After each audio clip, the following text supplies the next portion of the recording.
Good morning. It's 6 o'clock on Friday, the 14th of July. Today, strike all you like, but there's no more money. Rishi Sunak's deal might get the backing of teachers, but junior doctors are still striking.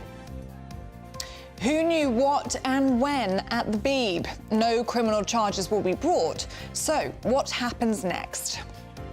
Don't kill cash. More than 5 million people rely on cash in Britain every day. So why are we moving to a cashless society? And what will the weather look like for the weekend? It's a wet and windy end to the week for some of you out there, but is it going to affect everyone? Join me later to find out all the details. Good morning to you. I'm Stephen Dixon. And I'm Ellie Costello, and this is Breakfast on GB News.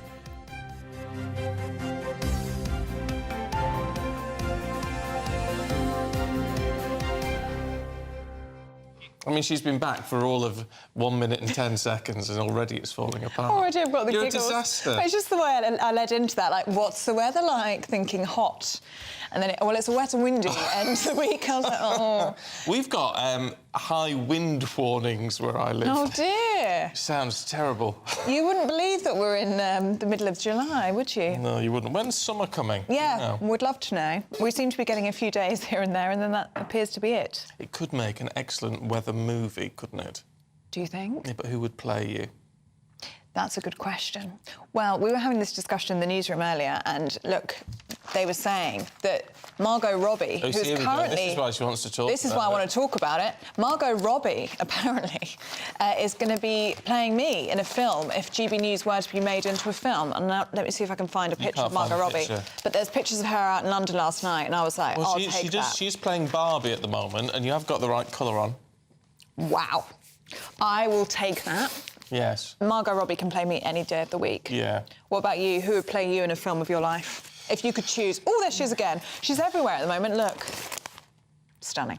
Yeah. take I that. don't know who would play me. Come on. I was always told I looked like one of the Kemps. They're quite a lot older than me, though. Hang on. Let me see. Do you know which one? I can't remember.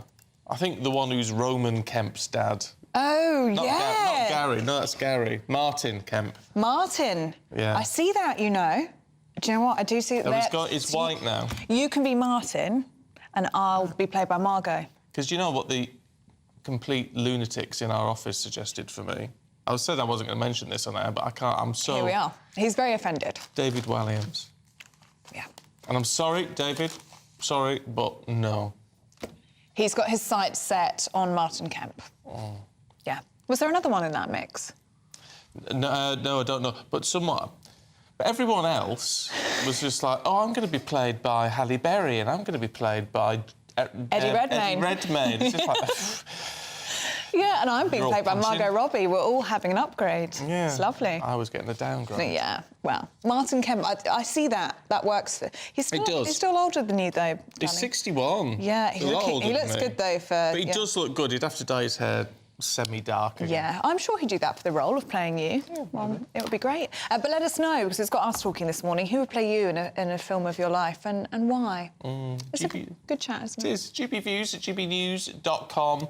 It gives us something to smile about because, well, there's a lot of grim stuff about, which we seem to say a lot, but there is. Yeah. It'd be interesting to know if you think this is grim or not. Love your thoughts on this. Is it fair Rishi Sunak has offered pay rises of about 6% to millions of public sector workers, including doctors and teachers? So it ranges, depending on the job, it ranges from 5 to 7%. And it's all, of course, to try to end the strikes. Well, all 4 teaching unions said that they would urge members to accept the PM's offer, which would end months of school disruptions. OK, well, let's talk to former Special Advisor to Michael Gove, Charlie Rowley. Charlie, good to see you this morning. It's interesting the PM has said... I mean, he literally said, strike all you want. There is no more money on the table. I think that's right. And I think, look, everybody knows the situation that we're in. You know, there are tough decisions to take when it comes to the economy and getting inflation down and making sure we can grow the economy. And so I think it's absolutely right that this deal, which came as a surprise to many, because there was conversations earlier on in the week as to whether the government would be able to afford any kind of pay rises for the public sector workers. So I think it's great that the unions have been able to get round the table when it comes to the education unions in particular. They've worked out the funding model that they need. They've worked out how much they need to invest in making sure that you can have teachers back in the schools and it meets their requirements. And they've come to a solution, and I think it should be unheralded because it's taken a lot of work to get to where we are. And hasn't the government been backed into a corner even with this? This is the Pay Review Commission, isn't it? And they've always said, well, we'll just go with what the Pay Review Commission comes out with. This is what they've come out with, and they've thought, actually, it's a bit expensive. But eventually they've decided to go with it anyway. So they've got a line of defence, haven't they? I think so, and I think it would have been more difficult, actually, if the government weren't able to follow the recommendations of the independent pay review body, because, as you absolutely right say, so it's independent. So to not follow that through, excuse me, I think would have been even more complicated and more difficult for the government down the line. So, but I think, look, the fact that the teaching unions, as I said, have rightly welcomed it, and the money isn't coming from Buildings for the School Future programme, it's not cutting sort of special education needs, it's coming from a department spending and spending that was already announced in the autumn statement, so an extra £2 billion going into the education budget. So it brings reassurance to teachers, it brings reassurance to parents that don't have to worry about childcare if teachers are going on strike, and you can absolutely guarantee that after 2 years, 3 years of COVID, where kids weren't in the classroom, they weren't getting the education that they were entitled to, are now going to not have their education disrupted anymore because of strikes. Well, there has been a positive reaction from teaching unions. They're going to recommend it now to their members, and hopefully that will then end the industrial action that we've seen in our schools. But what do you think will happen now with junior doctors? Because they're out on strike at the moment, aren't they? It's the longest walkout of its kind in NHS history. That 6% is still a long way from the 35% that they were asking for. What do you think is going to happen next in that dispute? Well, I think the BMA are still asking for, with junior doctors, an increase of about 35%. And I think the fact that the rest of the public sector have accepted between the 5% and 7%, which is audited by the independent pay review body, I think 35%, most people, I think, will understand that that's too much, far too much. And at a time of economic uncertainty, where we've got to stick with it, and the government want to try and bring inflation down and can't sort of just borrow more money because of interest rates. It'll just cost more in the long term. That increases debt. That's no good for anybody.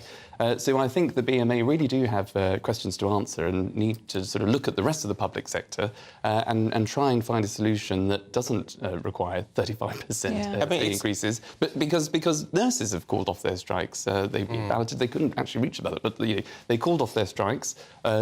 Doctors and nurses and others in the public sector have had a pay increase of about £3,000 to £7,000, depending on your seniority with the NHS. But when it comes to junior doctors and consultants that are, I politely point out, are not badly paid compared to the average punter in the country, I think people will realise that, look, in order to have a strong economy, a strong NHS, you need a strong economy to invest in the NHS and in our medical profession for the future. So I think the BMA need to think again. A lot of this is down to spin, if you like, public perception in all of this. And when I saw the announcement, I did wonder if this had been quite cleverly done in a way, because in a whole stroke, the PM said, right, police are getting 7%, prison officers getting 7%, army 5%. All these people who actually can't strike, right, are getting and might be unhappy, but can't strike. I mean, certainly the army can't strike. And I wonder if that, because then when you look at junior doctors and they're 35%, everyone else in the country, or most people, are just going to go, well, these are sensible offers. Therefore, public support will wane for the strikers, won't it? I think so, and I think if you look again just within the medical profession in the NHS, as I say, nurses have sort of called off their strikes, so that is one particular group within the NHS and that sector, versus junior doctors and consultants. So there is a disagreement amongst the health professionals and the health service as to what kind of pay and conditions they should be working for. But it's an excellent point, because police and people that work in the prison service and those in the army, people that are always on the front line to defend this country and defend our freedoms and protect us, should we absolutely absolutely need them, aren't able to strike and have been awarded a pay rise, which is absolutely right, in my view, particularly those in the armed forces, because they don't have the opportunity to strike. They don't pipe up. They don't sort of quarrel about anything. They do their job diligently and are there to step up to protect us all at any given time. So it's a definitely worthwhile increase for them. OK. Charlie, we'll catch you later on. Thank you. Thank you, Charlie. Thank you. Well, it's interesting, isn't it? What do you think, Abdul? I think it's quite a clever move. I can't see how the public in general can continue to support people asking for 29% more than they've been offered. Most people, the vast majority of people in this country have not had a pay rise this year, I would imagine. Certainly not of 5, 6, 7%. So I think it looks like for most of us, you think, well, that's a pretty good deal. I wouldn't mind that. Yeah, I wouldn't mind that. And that's the thing. I think it came as quite a surprise yesterday when that announcement was made. I'm sure it came as a surprise to many people, especially those within these professions that we're talking about. But it's quite interesting how the government said that handing out big pay rises like this would be inflationary. But now they're saying, actually, looking at the budgets, they might be able to work it out by just rearranging things. But it's just an independent pay review. And they said, That's what they said. We can't give the nurses more, whatever, because this is what the independent pay review said. So that means they've got to stick to it, and they've stuck to it. And so I sort of think, well, it's a good line of defence. Yeah, it is actually. Let us know what you think at home of that. Perhaps you are a teacher or a doctor. Perhaps you're in the armed forces. What do you make of those pay rises that are coming about now? gbviews@gbnews.com.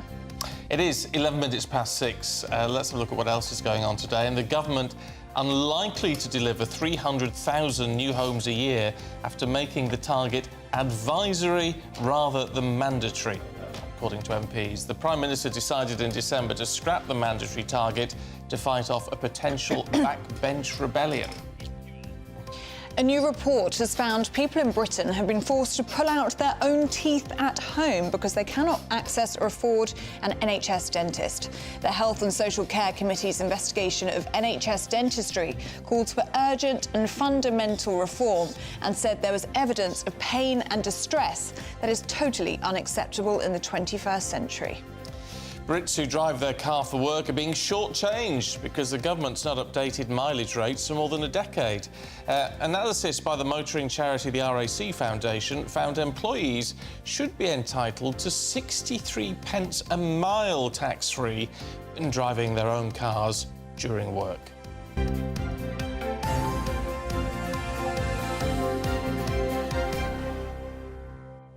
I know one company that pays their employees just 25p a mile. I know one company that pays 14p a mile. Oh, really? That's shocking, isn't it? Yeah, we're a long way off the... What was that, 63p? 63 is... If you go through the official channels, it's 45p at the minute. That's what the government recommends. It's a big jump, though, isn't it? Why are you so tanned? Tanned? Yes. I've been in the south of France and you look like that. Is that real? I don't know. But you never go outside. Well, yeah. No, Have you been in the garden? A little bit. Yeah, Well, it looks good. It's probably makeup, to be fair. Oh, well. It's probably makeup. Anyway, Can't see it. The BBC resuming its internal investigation into Huw Edwards after the police found no criminal behaviour over claims that he paid a young person for explicit pictures. However, it has emerged that some BBC journalists have already been secretly investigating him prior to the claim published by The Sun. Well, let's talk to David Mellor, who's with us, actually, for a few hours this morning. But, David, good to see you. It's a tricky one. First and foremost, can I ask from you, because of what you've been through in the past, is this public interest? Nothing criminal's happened here. It's a private tragedy, if you like. Do we have any entitlement to know any of this? Well, in my day, we certainly didn't. You know, they could, for having tapped phones in order to get evidence of an affair, they were then able to make me and my family's life a misery for months. But that was The Sun at its worst. The Sun has been more restrained at this time, largely because I don't think they've got as much as they claim to have. You see, they've got this business about how this boy was paid all this money.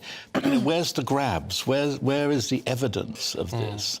And I think also while, you know, no one thought, I'm sure they were sad about this, but no one thought I was remotely likely to top myself. I think there's a real worry about Huw, and they need to be quite careful how they deal with him. Because even The Sun, who normally, you know, when they published a pack of Max Clifford lies about me, someone put it to guys and said, well, it's just a laugh, innit? Just a laugh, innit? Yeah. But basically, they knew that I wasn't likely to do anything horrendous to myself and have not yet, only not yet, seen the inside of a mental hospital. But Huw is a different category, and they need to take care. Anyone who pushes him over the edge will have a lot to answer for. And what was it like for you to be hounded by the press in that way? What emotional impact does it have on a person? It's terrible. It's particularly terrible for your family. And, you know, but I think it is the sense that there's no morality in this. You know, The Sun is not a moral organisation, and they were dribbling out stories, a lot of them not much, day after day, and they'd have gone on day after day. And certainly for my family, what was this? It was an affair. You know, unless one lives in one of those biblical worlds where anyone who dares to have an affair, I mean, wasn't an employee, there was nothing. But once you're there, lined up as the victim, everyone can take a chunk. And it was a bit like that college at Oxford, was it Keble College, where everybody had to pledge that if they walked past Keble College, they would knock a bit off it, you know, because it's such a horrible building.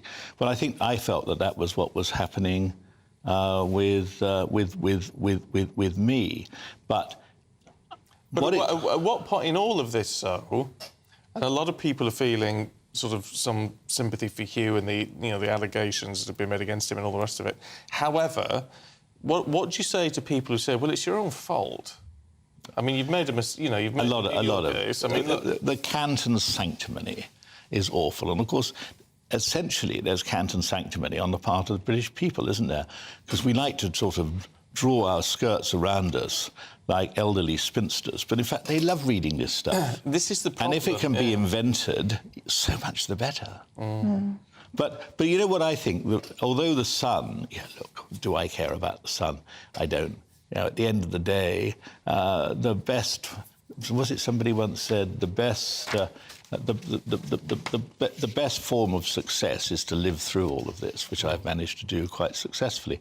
But I think when I read all this stuff, and you know, I've been dragged into various interviews. I mean, it's become quite a career for me the last couple of weeks. But let me tell you, the people who've really got things to answer for are BBC management. What on earth were they doing, having received this information about Huw Edwards, not doing anything about it for weeks? But even worse, you know, you get that... a real piece of work in Victoria Derbyshire, who isn't one of my favourite broadcasters, investigating, but not apparently with a view to telling management what was going on. She's apparently free to decide what she wants to do.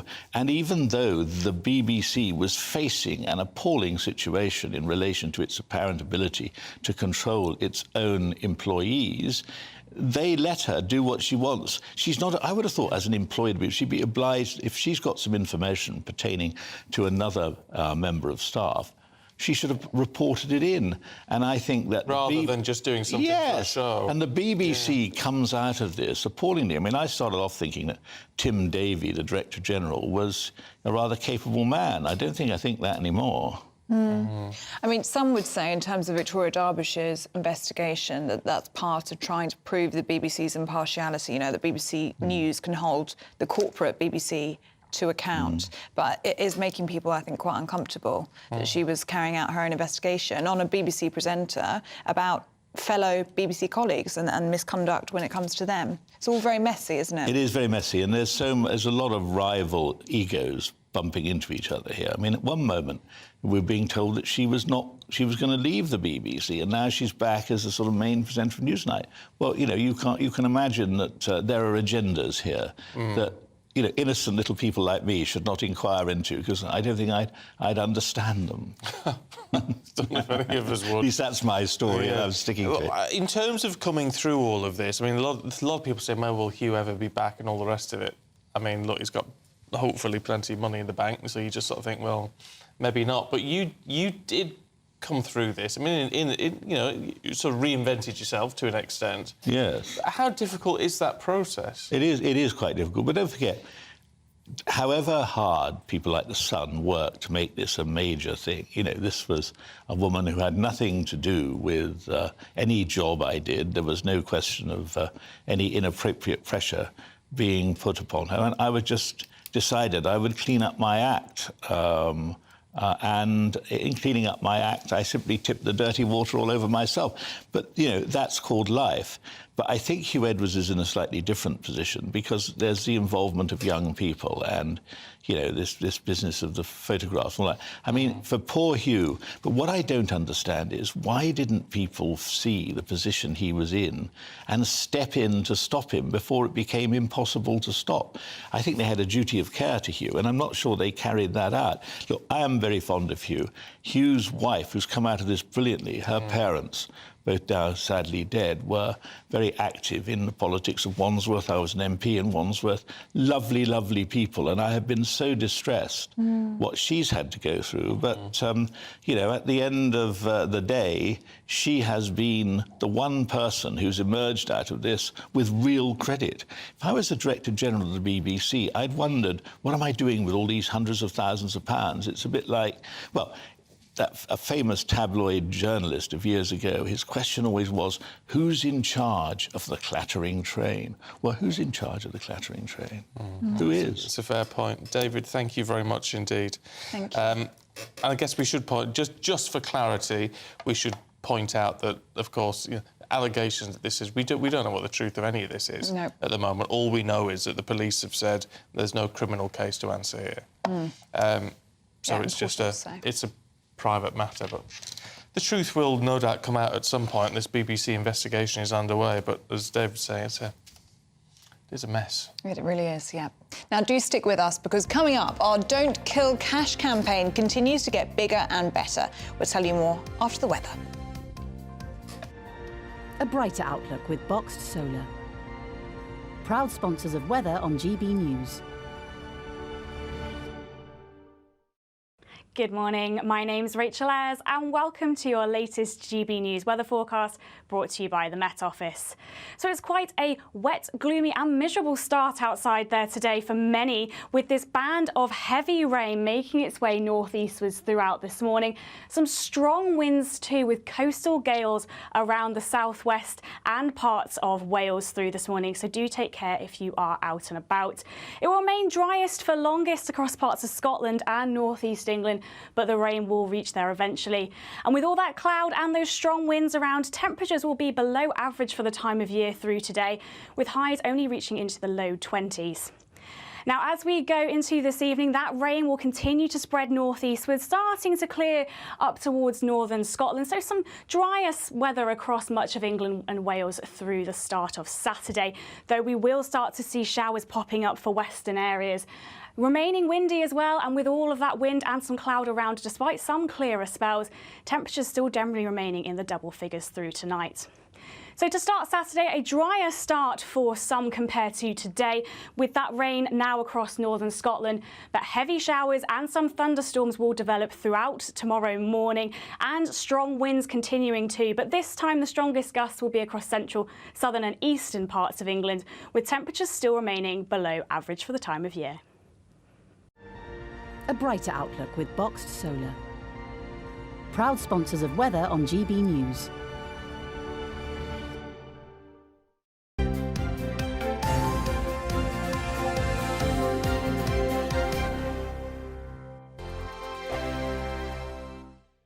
What you get for breakfast is something that, if we do our jobs right, you will wake up to news that you didn't know the night before. It's a conversation. It's not just me and Eamon. We want to get to know you, and we want you to get to know us. From 6, it's Breakfast with Eamon and Isabel. Monday to Thursdays on GB News, Britain's news channel.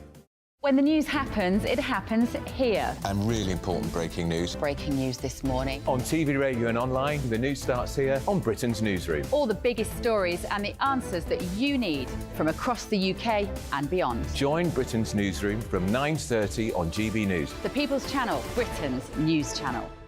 Join me, Patrick Christie's Monday to Friday, 3 till 6. We tackle the day's news agenda like you've never seen before. It's high tempo, high octane, the most controversial topics and the best guests. You will not be able to take your eyes and ears off it. I'm not afraid to ask the questions that you really want answered. 3 till 6 p.m, Monday to Friday on GB News, the People's Channel, Britain's news channel.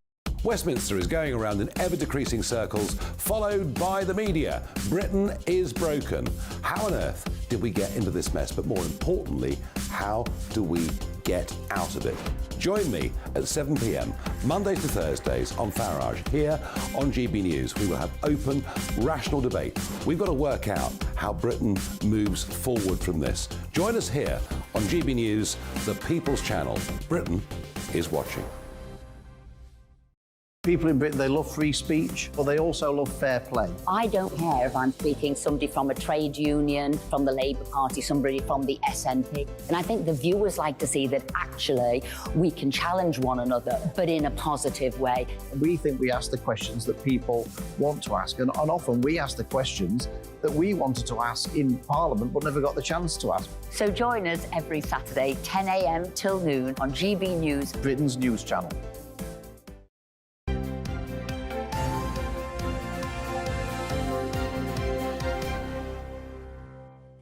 Welcome back. You are watching and listening to Breakfast with Stephen and Ellie. Still lots to come in the programme. Oh, there is indeed. And don't forget, we always want to hear from you. GBviews at gbnews.com. Now, our Don't Kill Cash campaign has more than 213,000 signatures so far. Wow. Well, with more than 5 million people in the UK relying on cash every day, new banking hubs in Britain have shown that hard money is still crucial in society. Well, our Yorkshire reporter Anna Riley went to one of Britain's first banking hubs in Cottingham to speak to customers about why cash is crucial to them. The banking hub in Cottingham opened in November last year after all the banks closed in the East Yorkshire village. Since then, demand for its services have grown, with 600 cash transactions from customers every week. We do cash withdrawals, cash deposits, you can pay cheques in, you can get balances, you can pay utility bills. But it's primarily to give access to cash to all the community. Well, demographically, Cottingham's one of the oldest villages in Yorkshire, and so there's a lot of old people, and a lot of them do need access to cash, and this provides that. The banking hub is most used by the older generation, who rely on the use of cash. I've grown up with cash all my life, and I know where I am with cash, whereas with debit cards you don't. And to me it's important because at Christmas, birthdays, I like to give the grandchildren cash in an envelope. I'd be lost without it, actually. And not only that, there's places now they don't want cash, they just want your card. But I won't go into them shops. I am using my card more, but I still like cash in a purse. But it's purely the generational aspect. I like cash. Yeah, I like to know what I'm doing with my money, you know.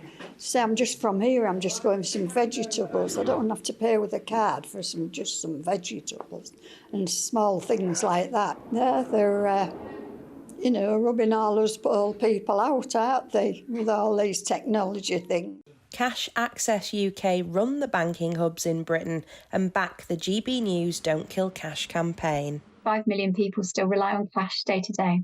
And that's driven, in some cases, it's driven by age, but a lot of the time that's driven by income as well. So we know that there are people who rely on cash to do their budgeting, and they might not have data at home, so they use cash to do their regular expenditure. So it's really important that we provide these services for people who do rely on cash. So, with the popularity of the banking hub services, cash is certainly still king here in Cottingham. Anna Riley, GB News. I do think these banking hubs are a good idea. Me too. Lots of different banks using the same thing and just sort of rotating the days they're there.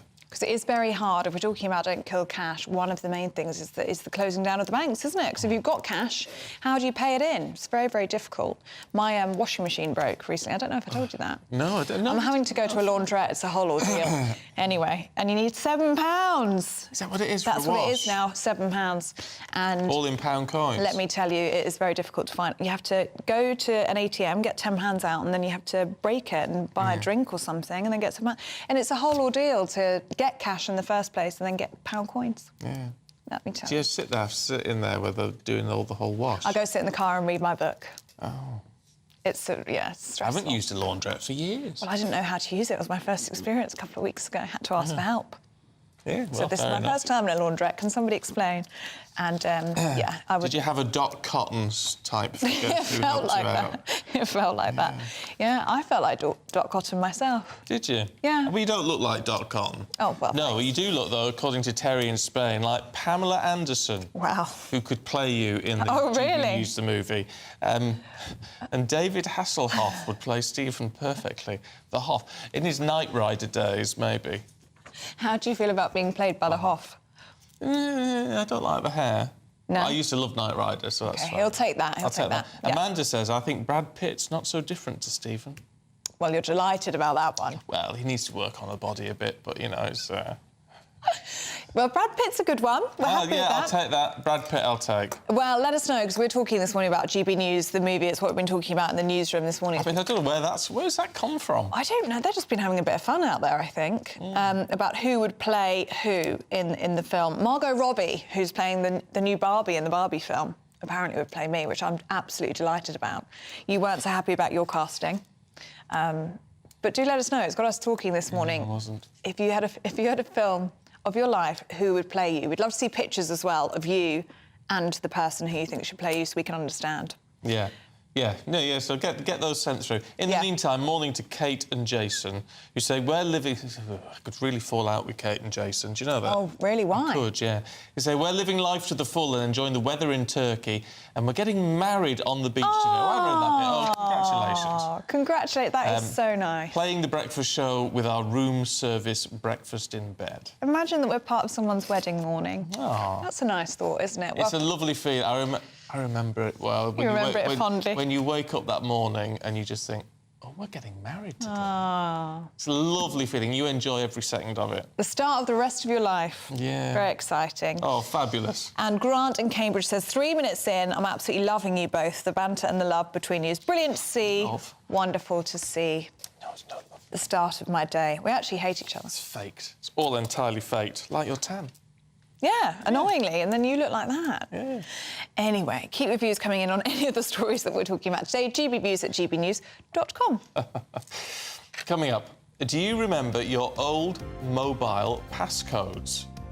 Well, former Prime Minister Boris Johnson says he can't remember his to cooperate with the COVID inquiry. We'll be speaking to Liz Kershaw and Andy Jones on the papers. This is Breakfast on GB News.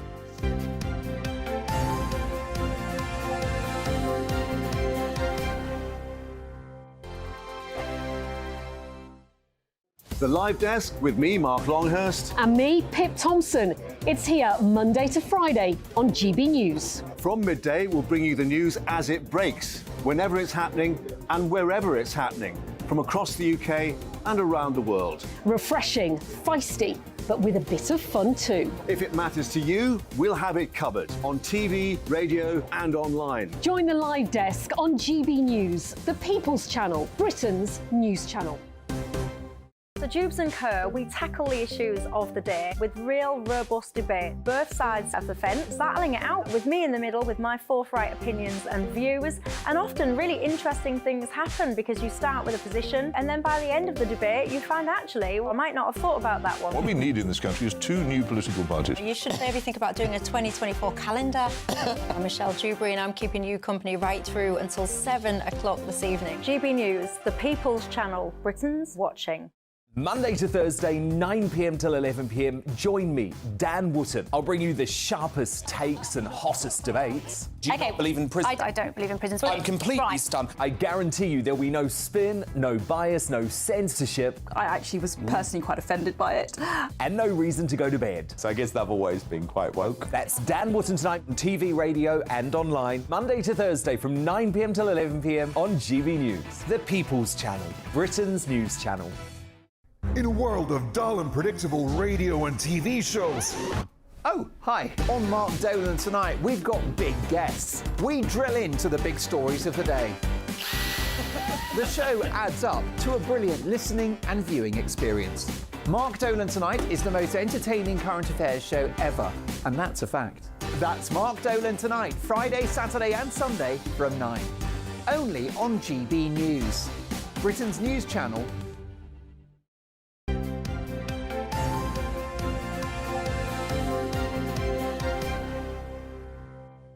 I love this from Alan. It says, I can see Martin Kemp working for Stephen. I used to see him regularly shopping in Rickmansworth, Waitrose, if you need to get in touch with him. What am I going to do? Hang about Waitrose? We're now casting people from the supermarket. Wait to see if Martin Kemp pops in. Oh, hi, Martin. Sorry to bother you. Put down that courgette. Would you like to play me in a movie? Stephen Dixon in a movie. I think he'd say yes, you know. I think he'd be quite flattered. I did sit next to him once. You could have asked him yourself. I can ask my one. Do you? Oh, well, there you go. You ask him, Liz Kershaw. I'll ask him, would you like to be Stephen Dixon? Yeah, you know what he'll say. I think he's up for it. I think I would be if I were Martin Kemp. And you just heard Liz Kershaw there because she's here to go through today's papers with us. So should we have a look at the front pages for you now? And the Mail leads with doctors urged to call off their strikes after millions of public sector workers were offered a bumper pay rise. The Mirror says, is there any way back for Huw Edwards? Onto our screens. In the Express, migrants will face increased fees when they enter Britain to fund public sector pay rises. And the Metro says England star Dele Alli has revealed he spent 6 weeks in rehab to kick his addiction to sleeping tablets. Well, it's time to go through the papers now, and joining us this morning is broadcaster Liz Kershaw, alongside writer and journalist Andy Jones. Really good to see you both this morning. Andy, let's start with you, shall we? This is our top story this morning. It's about this pay rise for public sector workers. It's on the front page of the Mail. Many of the other papers, actually, this morning. Indeed, it's everywhere. It's about time Rishi Sunak landed a blow, isn't it? And the Daily Mail are calling this his £5 billion gamble. Basic facts, teachers are being offered 6.5% pay rise. It's believed their official union is going to accept that. Doctors is a bit more complicated. They've been offered a 7% pay rise, but it is believed they're not going to accept that. Doctors' pay is currently, and it is a little bit confusing what doctors may get, but the junior doctors are on around 29,000, and then more qualified doctors are on up from 50,000 to 78,000. That sort of ballpark figure. But teachers have accepted, doctors are thinking about it. Doctors are demanding, of course, around 35% pay rise. Rishi Sunak is making the point that, look, families are going to have to pay for this. We've had lockdown, which many doctors were absolutely on board with, saying more stringent lockdowns, etc., etc. And the money's got to come from somewhere. Rishi Sunak saying it's not available. Doctors and other public sector workers suggesting that more money needs to come forward. What do you reckon, Liz? Well, I think they should scrap the term junior doctors for starters because it's such a misnomer.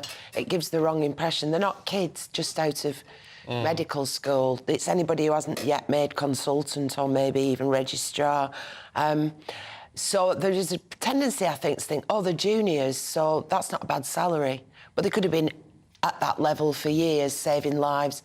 I think, back to what I said last time I was on, I think they should scrap fees for medical school. I think the state should train doctors, nurses, midwives, physiotherapists, anybody in the NHS, and then, as with the army, they should be signed up for service for maybe 10 years and pay the country back, and probably review the whole pay structure of the NHS at the same time, from grassroots, rather than just fiddling about with percentages. Look at the whole thing.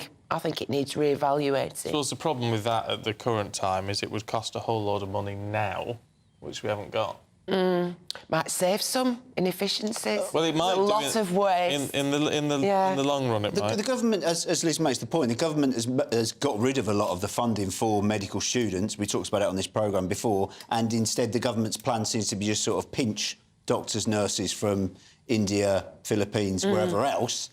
And we don't have a structure to train as many as we need. One, because we say that there's no finances, but what does it cost us in the long run? Yeah, but we have got this new 15-year plan, haven't we? For training new staff. But that's been the policy with a lot of things in this country, hasn't it?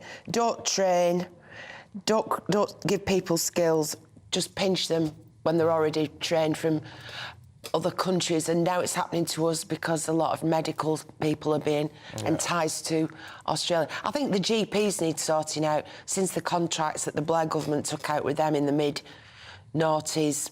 They're all people don't like the idea of a privatised health service, but all GPs are practically self-employed, and some of them, not all, are on the right beano, and since lockdown particularly, hardly put the foot inside a surgery. Well, yeah, I think it does need looking at. Yeah. Let's have a look at Boris Johnson and his WhatsApp messages and old phones, Liz, in the Times. This is unbelievable, isn't it? So he's offered, he made a big gesture, which was applauded in many quarters. Yes, you can see anything I've got nothing to hide. You can have access to all my WhatsApp messages for this inquiry into the pandemic and the procedures that the government undertook, like lockdowns, how were these decisions made?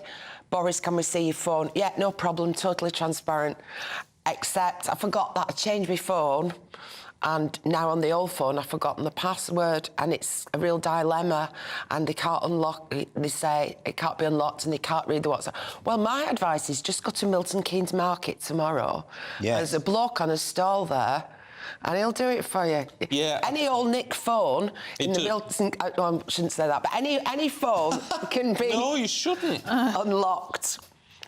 If you go to the right person. You have the means. The issue with this is, that strikes me as very odd, is, well, he might not remember the passcode, but he's probably got face unlock or fingerprint or something like that. Face unlock's more recent than that. But also, has he changed his number?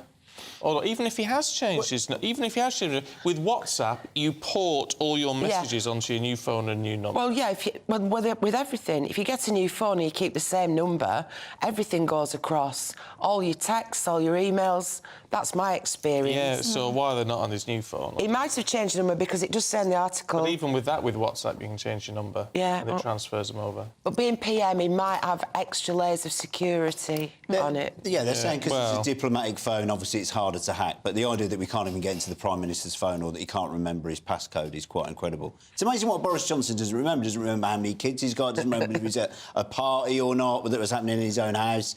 Incredible. Yeah, it's a bit worrying.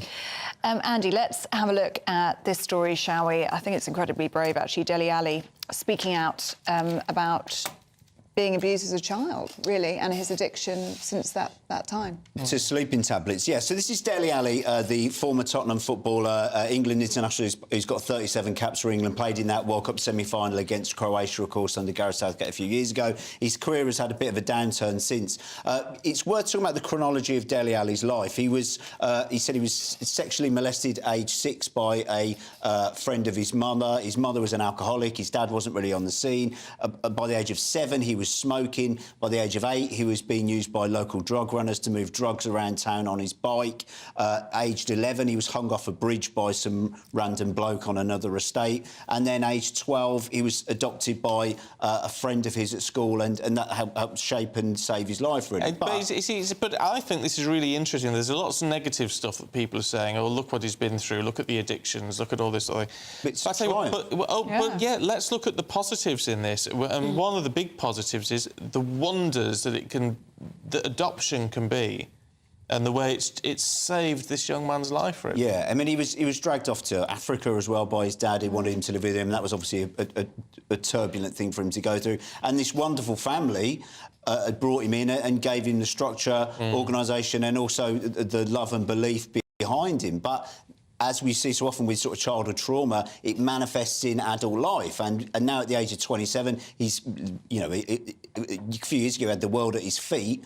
but he's now become addicted to sleeping tablets. He says sleeping tablets are a big problem in football. It's moving around different clubs because, obviously, footballers, you can't necessarily drink alcohol because it shows up on your blood tests. You have to watch what you eat. You can't be out too late, etc., as a footballer because, obviously, cameras everywhere, etc. And so, very often they fall onto things like sleeping tablets because it's a private thing that can help switch off these anxious things that Dele has obviously gone through. I mean, I was struck by not only, as you say, Stephen, I mean, the wonderful positives of adoption, but also sport and how sport and discipline can actually turn around a person's life as well. I mean, he's clearly got a talent, but that's also saved his life. Absolutely, and he is an incredible player. I mean, his ability to score goals, his ability to attack from midfield, there's things that Dele Alli can do on the pitch. Certainly a few years ago, not necessarily the case at the moment because he's got a hip injury and he's had, obviously, these mental health problems which has resulted in being in rehab. But, yeah, it's transformative. And I hope that we don't look at his career... There's a lot of articles about his wasted talent and what's going wrong with Dele Alli and a lot of this sort of, allegations and things. But... let's hope he can turn it round. Let's hope this can be another triumph, because obviously what he's come from shows the power of sport, shows the power of adoption, but also shows the power of this young man who's achieved so much. Yeah, no, I agree. It means that other people can speak out as well. I mean, he's given them that.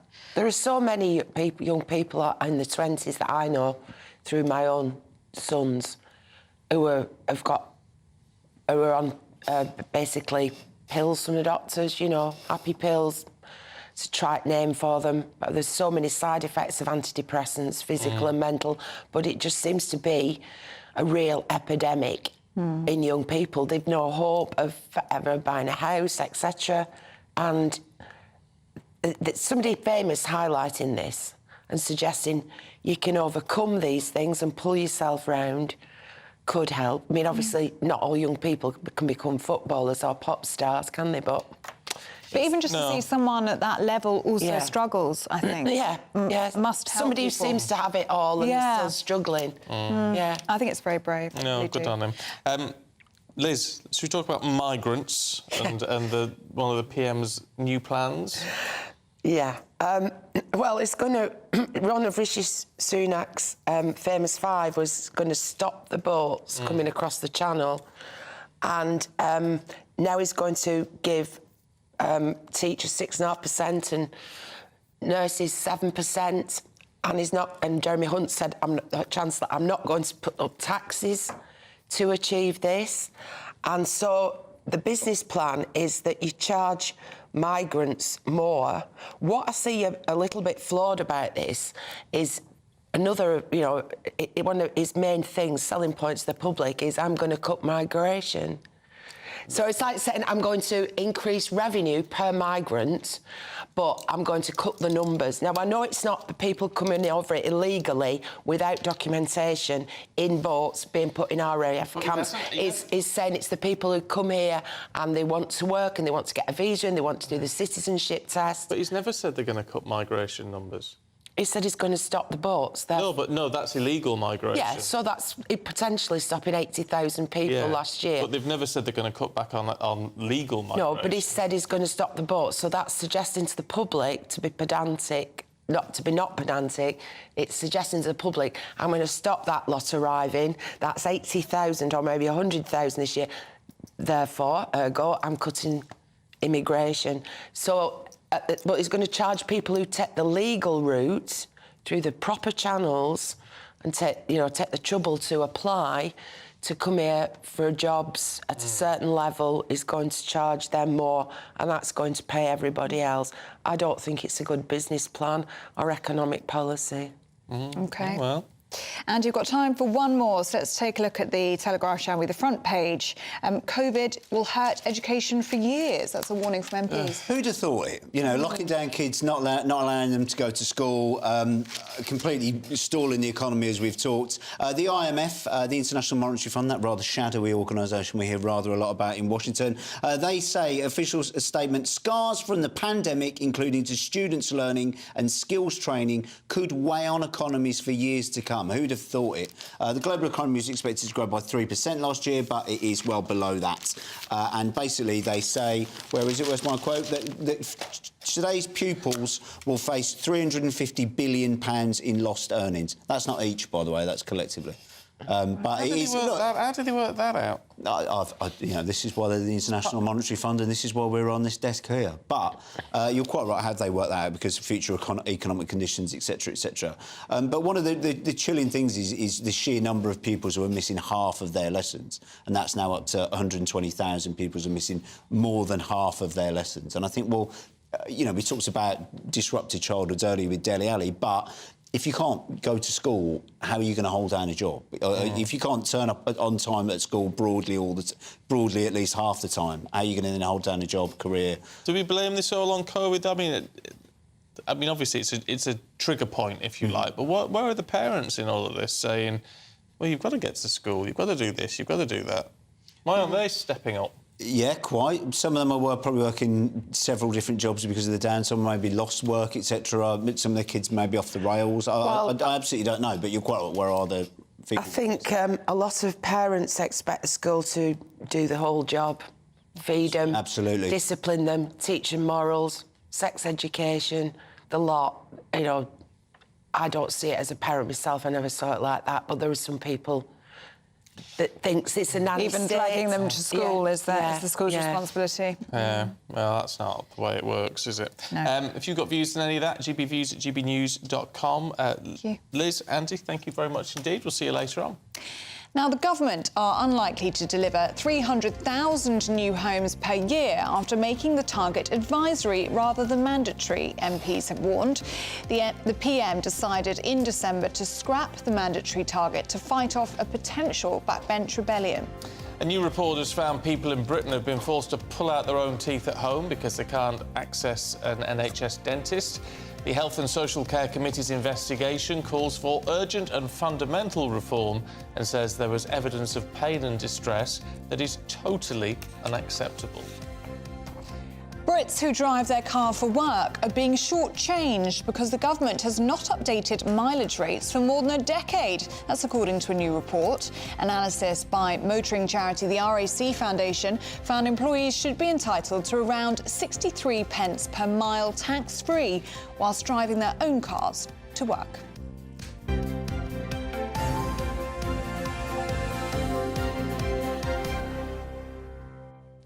Now, if you didn't know anything about the Barbie movie, right, you should work it out because Pink, Liz Kershaw was in Pink, Stephanie Tetchy...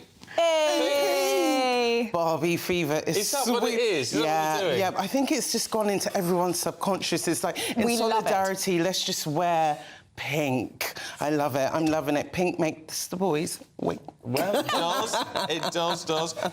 Stephanie, what's going on in showbiz world? Well, Hollywood has been brought to a standstill due to the strikes.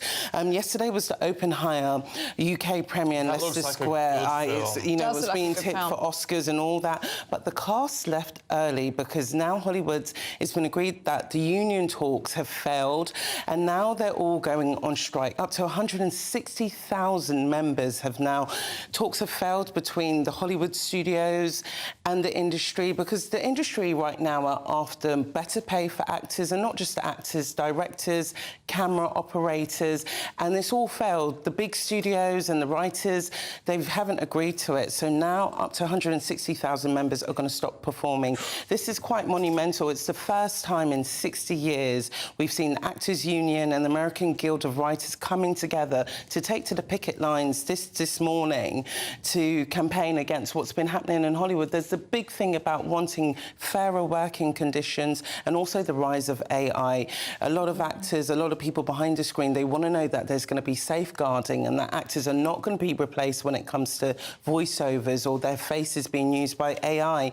And these big blockbusters companies have not agreed to that. So Hollywood is really going to be feeling the blow of this. I'll tell you what, my initial reaction to actors striking is, well, they've got... I've no sympathy, they've got bags of money and all that. I guess the vast majority of actors actually don't earn a lot of money. They don't, Stephen. You know, if you're the big shining star of the film, fair enough, you've got a big paycheck.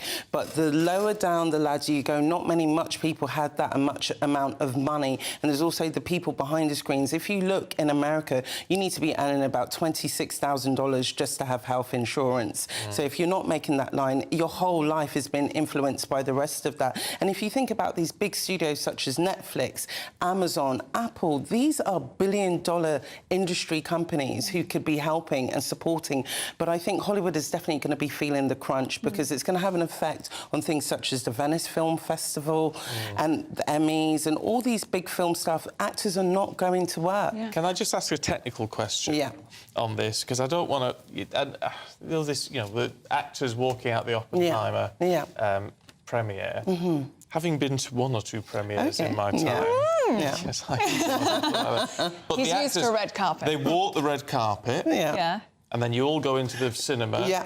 The actors don't watch the film. No, they don't. They all go anyway. They leave early, but yesterday the premiere had to come an hour early because if you think they walk down the carpet where they get interviewed by journalists, that's about an hour and a half. So for them to actually leave earlier, that's never been seen. So they actually left the red carpet. They left the red carpet. They apparently they've gone to start working on their picket line signs. So it's never been seen before, and I do hope it does get resolved because I think a lot of people do think it's, you know, like as we're seeing with doctors striking. Every industry now is speaking up about unfair conditions. And you are so right. And I think as well we will feel the impact of this, won't we? I mean, if this goes on, it will affect what's available to us on streaming services. Definitely, and a lot of film productions have been brought to a halt. The writers have been striking since May. So now that the actors are not have joined them as well, we're not going to be seeing them on red carpets. We're not going to be seeing them doing interviews because I think people always make fun of actors, but they do serious jobs and they do play a key part in Hollywood. And we all rely on it. And we all love their content, don't we? We do, and we all love their dresses too. No red carpet without a dress. I mean, what would we do with ourselves? I know. So it is set to, you know,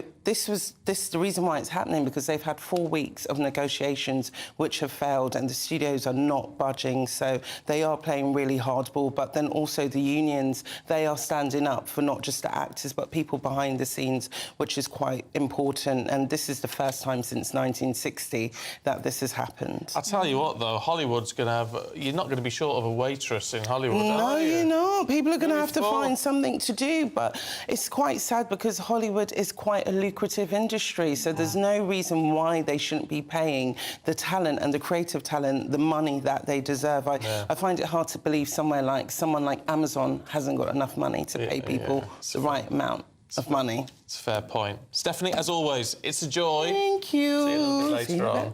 Beautiful in pink. Oh, gorgeous in pink. Is it the weather to wear pink, though? Let's find out. That warm feeling inside. From Boxed Boilers.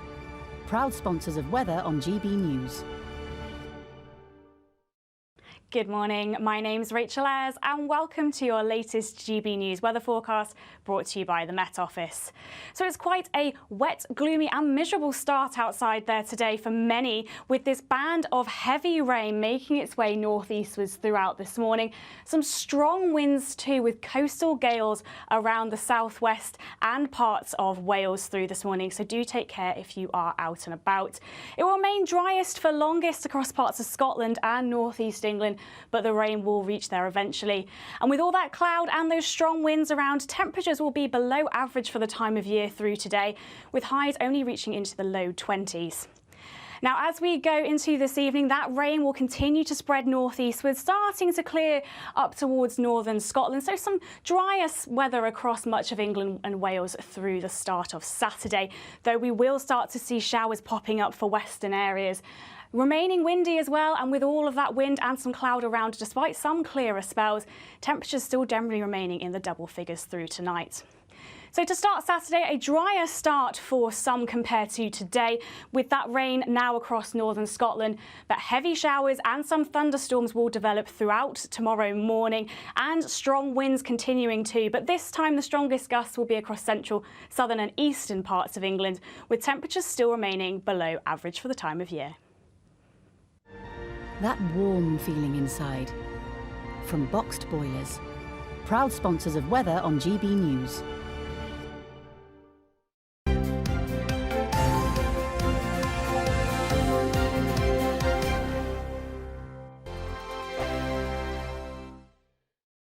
Monday to Thursday nights on GB News. At 6, it's Dubes & Co. 7 o'clock, Farage. At 8, join Jacob Rees-Mogg. And at 9, Dan Wootton Tonight, followed by headliners on TV, radio and online. This is GB News. Now then, Lee Anderson here. Join me on GB News on my new show, The Real World, every Friday at 7 p.m, where real people get to meet those in power and hold them to account. Every week, we'll be hearing your views from up and down the country in the real world.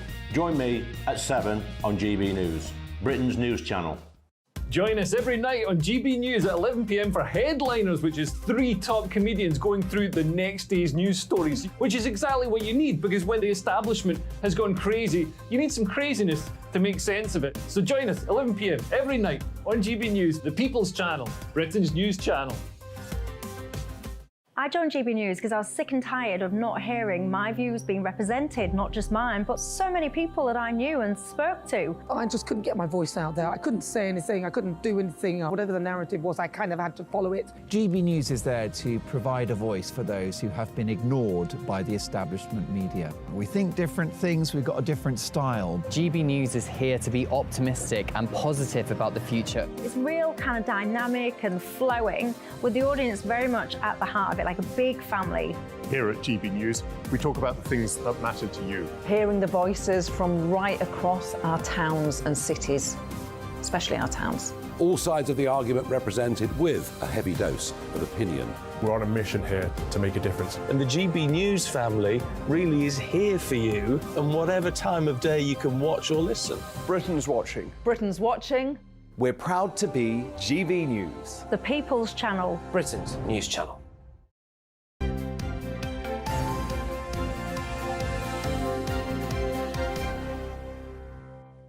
Good morning to you. It's 7 o'clock on Friday, the 14th of July. Today, strike all you like, but there's no more money.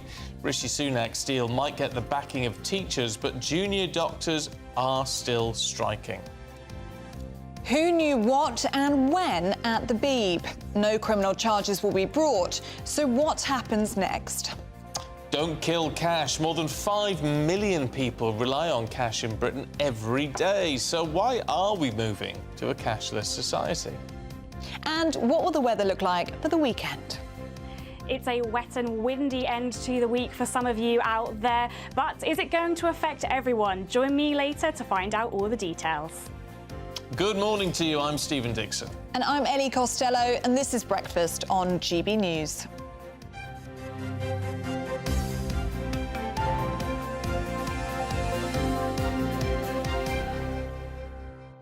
Ryan Gosling to play me in a movie, someone's just said. Oh, really?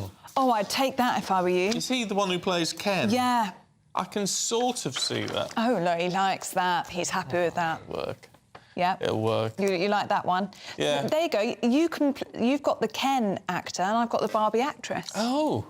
It's good, isn't it? There you go. Could be a hit. We're talking about who should play us in a film, a GB News film. It's got us all talking this morning. We're asking you who should play you in a film of your life. Send in your pictures of you and the actor/actress. We'd like to see it. Yeah, we would. Yeah. On this whole pay rise issue, which we're going to talk about in a bit more detail now, perspectives are interesting, aren't they? Jack in Blackpool's been in touch. Hi, Jack. Says, I'm a veteran, served 27 years and recently had my second massive heart attack. Let me tell you, when you meet the Grim Reaper, you'd give doctors whatever they want. Oh. It's an interesting perspective, isn't it? But, you know, we've got to think about the bigger picture, sadly, Jack. Yeah, Shelley says, I feel that the public sector should definitely accept the offer. It's a fair one. Inflation will come down. I work for a local authority and we have been made an offer of a fixed amount of £1,925 for everyone, so a percentage rate is higher for the lowest paid, but averages at 5%. Paul says the government have got no option to do this. As MPs, they always give themselves an undeserved pay rise, saying it's because of the pay review people. It's not really fair, that, Paul. I've got to say, some MPs they can't even turn it down. It's just it's baked into the system, so they don't vote on their own pay rises now. It is just awarded to them. So what can you do? Some MPs in the past, when they've thought it wasn't justified, have said, I'm donating this additional money to charity and things. Does happen. But it's not fair. It's not fair to say, well, MPs always get a good pay rise. It's out of their control. Well, Barry makes that point. He says that MPs, politicians have a pay rise of about 2% year in, year out. The public sector, looking at this pay rise now, it works out at around 2% per year. So he says it's fair. About the same. Yeah, about the same. Yeah, fair enough. But anyway, it's all down to Rishi Sunak, who's offered pay rises of, well, it's between 5 and 7% to millions of public sector workers, including doctors and teachers, to try to end all these strikes. Well, all 4 teaching unions said they would urge members to accept the PM's offer, which would end months of strike action disrupting schools. So, Charlie Rowley is former special advisor to Michael Gove and is here. Is this all fair, do we think? The way this is... I mean, it's worked out by an independent body, but the government said, right, fine, we'll go ahead with it. I think it is, and I think it's on the back of lots of work and lots of conversations between the unions and particularly the Education Secretary, the Health Secretary and the Justice Secretary. Obviously, we've heard that it's the Police and Home Secretary. The police and people that work in the prisons have got a pay rise of 7%. So it's a combination of the government getting around the table with the unions and accepting the independent pay review body and making sure that, you know, the economy is in a fit enough state to be able to afford those pay rises, which are fair and which I think was the right thing to do. And so I think everybody that got round the table to come to this solution, this conclusion, I think is a demonstration of the government working with the public sector. The Daily Mail have described it this morning as a £5 billion gamble from Rishi Sunak, because it is going to be expensive, isn't it? It's going to come from pre-existing budgets, but it's going to take some work to do that. But he is obviously hoping this is going to end strike action. So it looks positive in terms of the teaching unions right now, but the BMA still aren't happy, are they?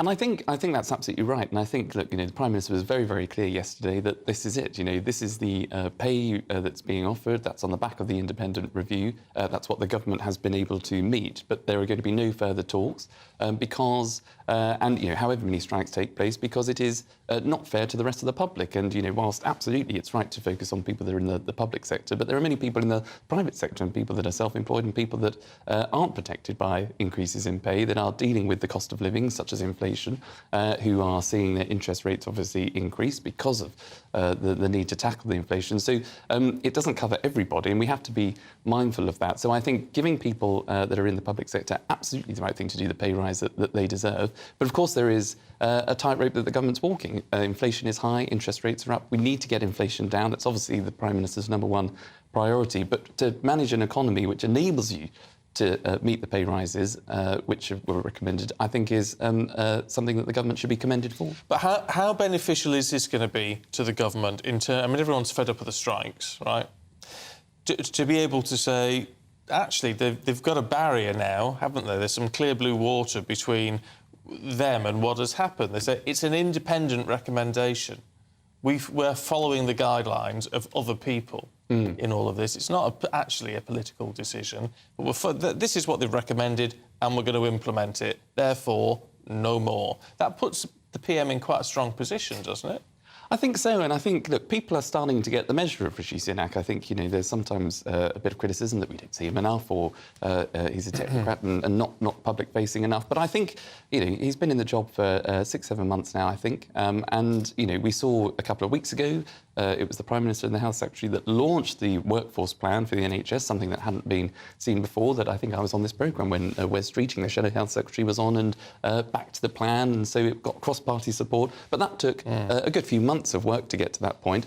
And, you know, yesterday's announcement, we saw again, obviously, the number of meetings that the Prime Minister's clearly had with the unions, understanding the issues, making sure that actually the economy is in a fit enough position and the UK's finances are there to fund these pay rises, which were independently recommended. I think, you know, the announcement was obviously welcomed by, clearly, the teaching unions and a lot of others, because they've now called off their strikes and they're giving the certainty to the British public that their kids will be in school and that the public service and the public sector will continue to function and the best of its ability. So it's a credit to the Prime Minister for the work that he does, I think, in finding the solution to the problems that we face. Do you think part of the sticking point with the junior doctors is obviously 6% is a long way below that 35% pay rise that they wanted? There's not only that, but also in Scotland, the offer to junior doctors there was 12.4%. So that we're looking at half, really, for doctors in England.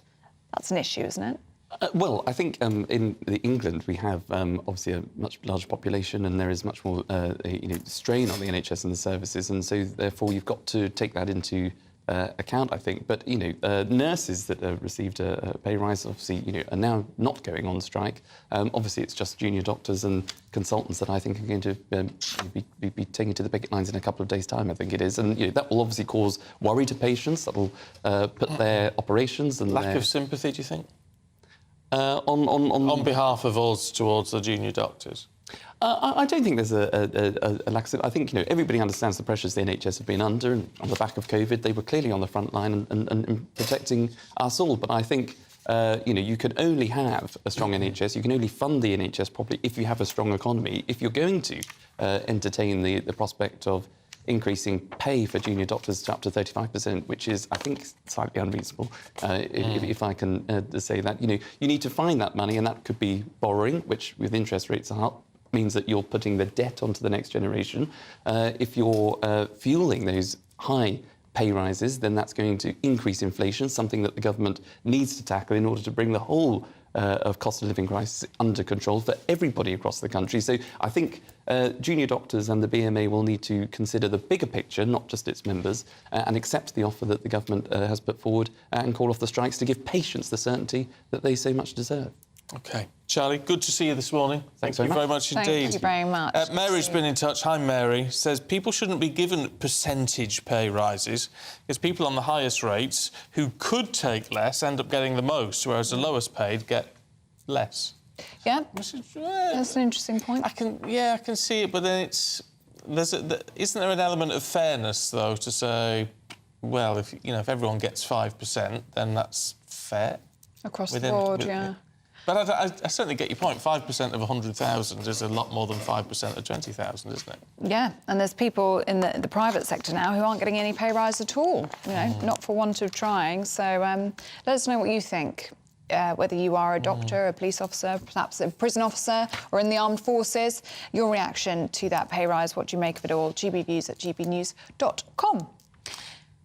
Shall I do this? Yes, go on. Now, the BBC is resuming its internal investigation into Huw Edwards after the police found no criminal behaviour over the claim that he paid a young person for explicit content. However, it has emerged that some BBC journalists had already been secretly investigating him. That's prior to the claims published by The Sun. So, what could happen next? Well, joining us now is branding expert Marcel Nobil. Really good to see you this morning, Marcel. I mean, this is a story that's absolutely dominated the headlines for the past week, really. Internal investigations are continuing. Do you think there is any way back to the BBC for Huw Edwards now? It's looking very difficult indeed. Both the media and the public seem to have really been cynical about what has occurred. And a newsreader especially, as you would well know, their brand depends on the value of integrity. And it looks like his integrity has been greatly compromised, whether fairly or not. Yeah, I mean, it's interesting, all the twists and turns in all of this. Certainly the idea that Victoria, Derbyshire and a team were investigating Huw Edwards, it would seem not for the benefit of releasing information to the DG, the Director General, but just to make a TV piece. Seems very odd, actually. Well, it's not the first time that the BBC have been caught with their pants down. And this is very, very questionable when you recognise that the BBC is a media company. You would have thought that they would be expert at managing the media narrative. And yet, it's an absolute mess, and the BBC brand is yet again being compromised. John Sopel, who's a former North America editor for the BBC and a colleague of Huw Edwards, he's been speaking about the BBC, saying that it's often the way that the BBC handles a crisis which makes it so much worse than the actual crisis in the first place. Would you agree with that? It's definitely a contributory factor. When you are facing a crisis, it's already too late. You should have already established strategies for various eventualities that might hit a company of your nature. And as soon as you sense the commencement of that crisis, you should already kick into action and start managing the narrative. And the BBC has failed yet again, as they failed with both the Richard Sharp episode and the Gary Lineker episode. What about the Sun newspaper in all of this? It broke all these stories, appears to have... Well, the implication was that there was potential criminal behaviour here. The police have now ruled that out. And now the Sun themselves saying, well, we're not running any more stories on this. We're pulling away from this. That in itself is very odd. Yeah, the media has a tremendous responsibility and the power it has over the image of personalities is really, really a very responsible power. And when it becomes misused, both brands and personalities and their families are left very, very vulnerable indeed. And this really does need to be looked at. What's your reaction to the pile-on, really, the feeding frenzy that we've seen not only at ITV with those allegations surrounding Philip Schofield and now at the BBC with Huw Edwards? It has really been a tabloid pile-on, hasn't it, with outlets almost trying to outdo each other with the latest line and the latest allegation. And also the pile-on on social media, especially on Twitter. What's your reaction been to those two scenarios in recent weeks and months? Yeah, it's fascinating how different media stories are prioritised. And, you know, on the day that UK doctors went on the longest strike in its history, they were on page 4, 5 or 6 in many newspapers. It was Huw Edwards who was hitting the front pages.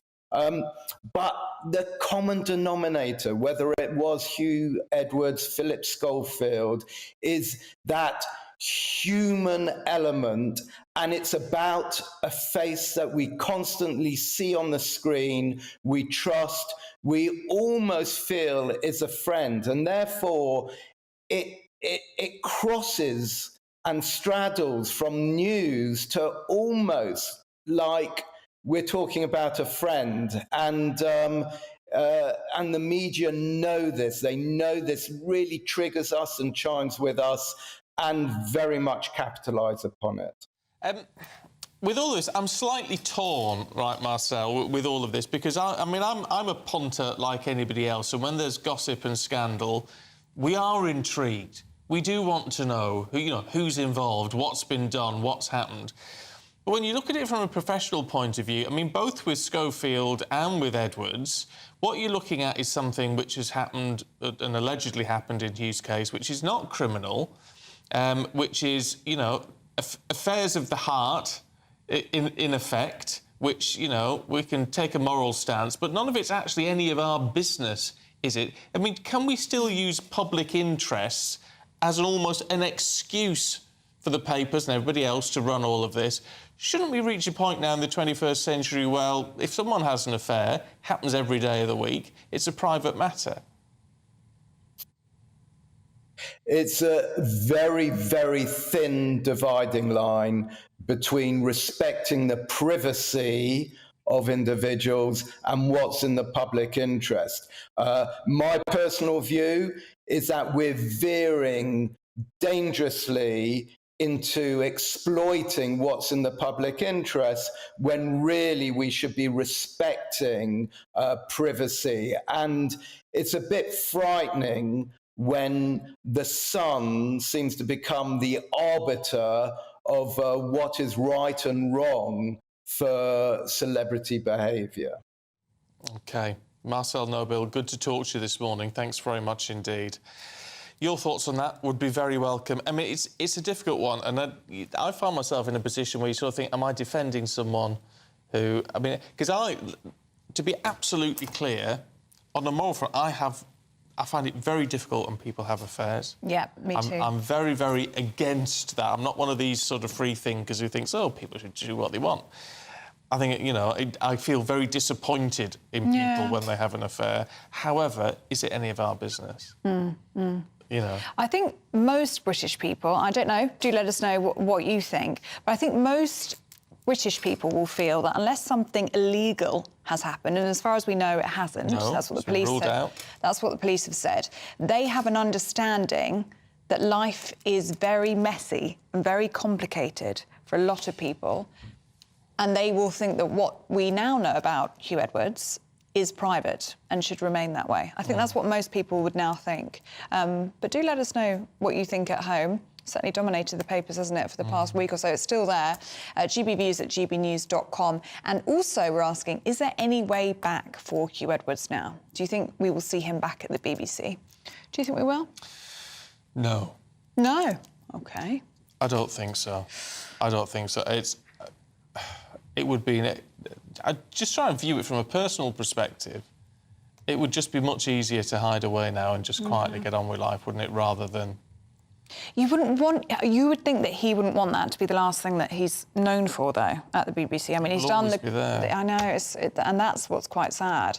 I mean, he's done brilliant coverage of the Queen's funeral and the King's coronation, but it will be this. I tell you what worries me slightly more is this whole business about this secret investigation by other BBC journalists thinking they've got a scoop on something against a colleague, which just seems a very odd way. If you've got real concerns about what's going on, take them to the, you know... And if you're worried about... Deal with it on a human level and not on a media level.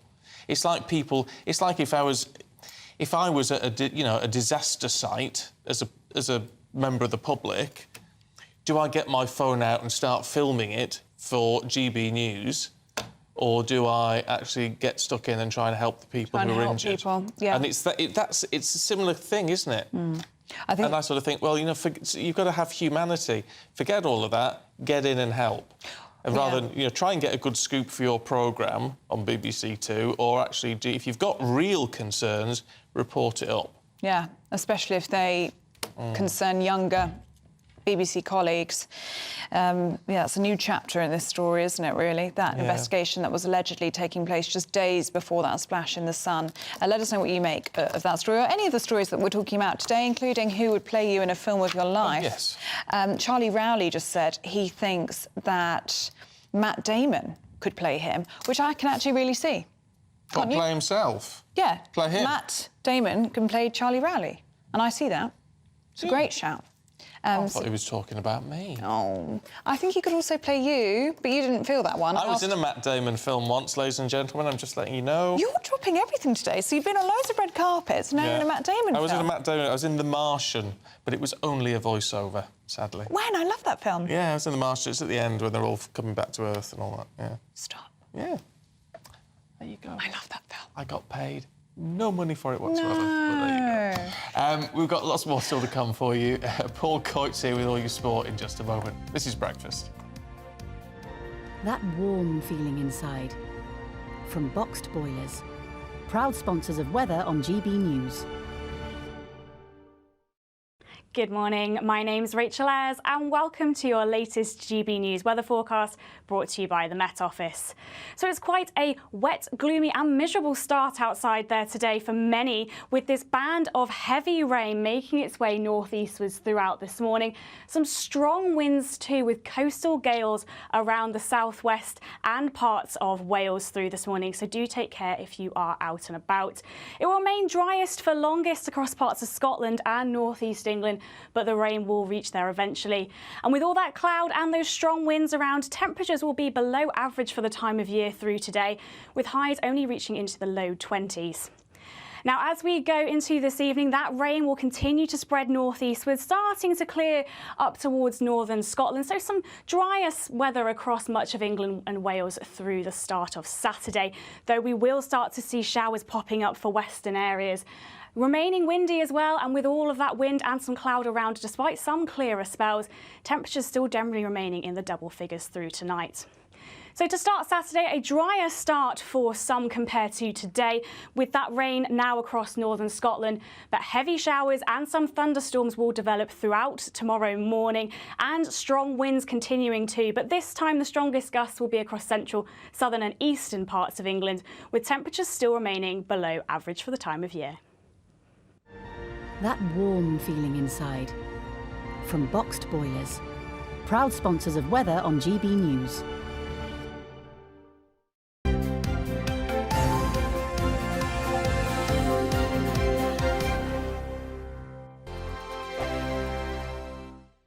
What you get for breakfast is something that, if we do our jobs right, you will wake up to news that you didn't know the night before. It's a conversation. It's not just me and Eamon. We want to get to know you, and we want you to get to know us. From 6, it's Breakfast with Eamon and Isabel. Monday to Thursdays on GB News, Britain's news channel. Westminster is going around in ever-decreasing circles, followed by the media. Britain is broken. How on earth did we get into this mess? But more importantly, how do we get out of it? Join me at 7 p.m, Monday to Thursdays on Farage, here on GB News. We will have open, rational debate. We've got to work out how Britain moves forward from this. Join us here on GB News, the People's Channel. Britain is watching. When the news happens, it happens here. And really important breaking news. Breaking news this morning. On TV, radio and online, the news starts here on Britain's Newsroom. All the biggest stories and the answers that you need from across the UK and beyond. Join Britain's Newsroom from 9:30 on GB News. The People's Channel, Britain's news channel.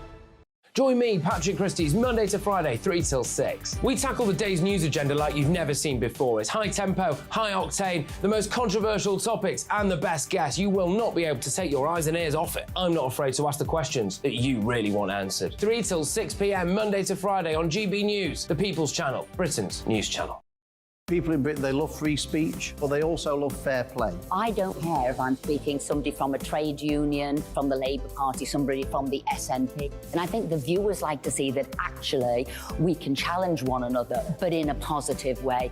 We think we ask the questions that people want to ask, and often we ask the questions that we wanted to ask in Parliament but never got the chance to ask. So join us every Saturday, 10 a.m. till noon on GB News, Britain's news channel. Hi, I'm Dan Wootton. You can watch me live on GB News Monday to Thursday from 9 p.m. And did you know that you can also watch and listen live on our website, gbnews.com. You'll always be up to date on the latest breaking news, as well as enjoying the best stories, opinions and shows. You can even join the debate under our live player as you're watching. So head straight to gbnews.com on TV, radio and online. GB News, Britain's news channel. It's all about family, being in people's living rooms, all the interaction and getting to know who our viewers and listeners are. When I was young, my dad used to say, "Nana, stop arguing." I wanted an outlet that would enable me to give my opinion. People are going through a really hard time right now, and I know that you don't feel like you're being listened to by the establishment. I came to GB News because it's the People's Channel, and I want the audience to have their say on the events of the day. We're dynamic. We do something different. Democracy shows that the wisdom of the nation is in its people. I get to travel to find out what the story is from a personal perspective. The British people aren't fools. We know when we're not being told the full story. We've got to work out how Britain moves forward from this. It's the best country in the world. The establishment had their chance. Now we're here to represent your views. Britain's watching. Britain's watching. Britain's watching. We're proud to be GB News, the People's Channel, Britain's news channel.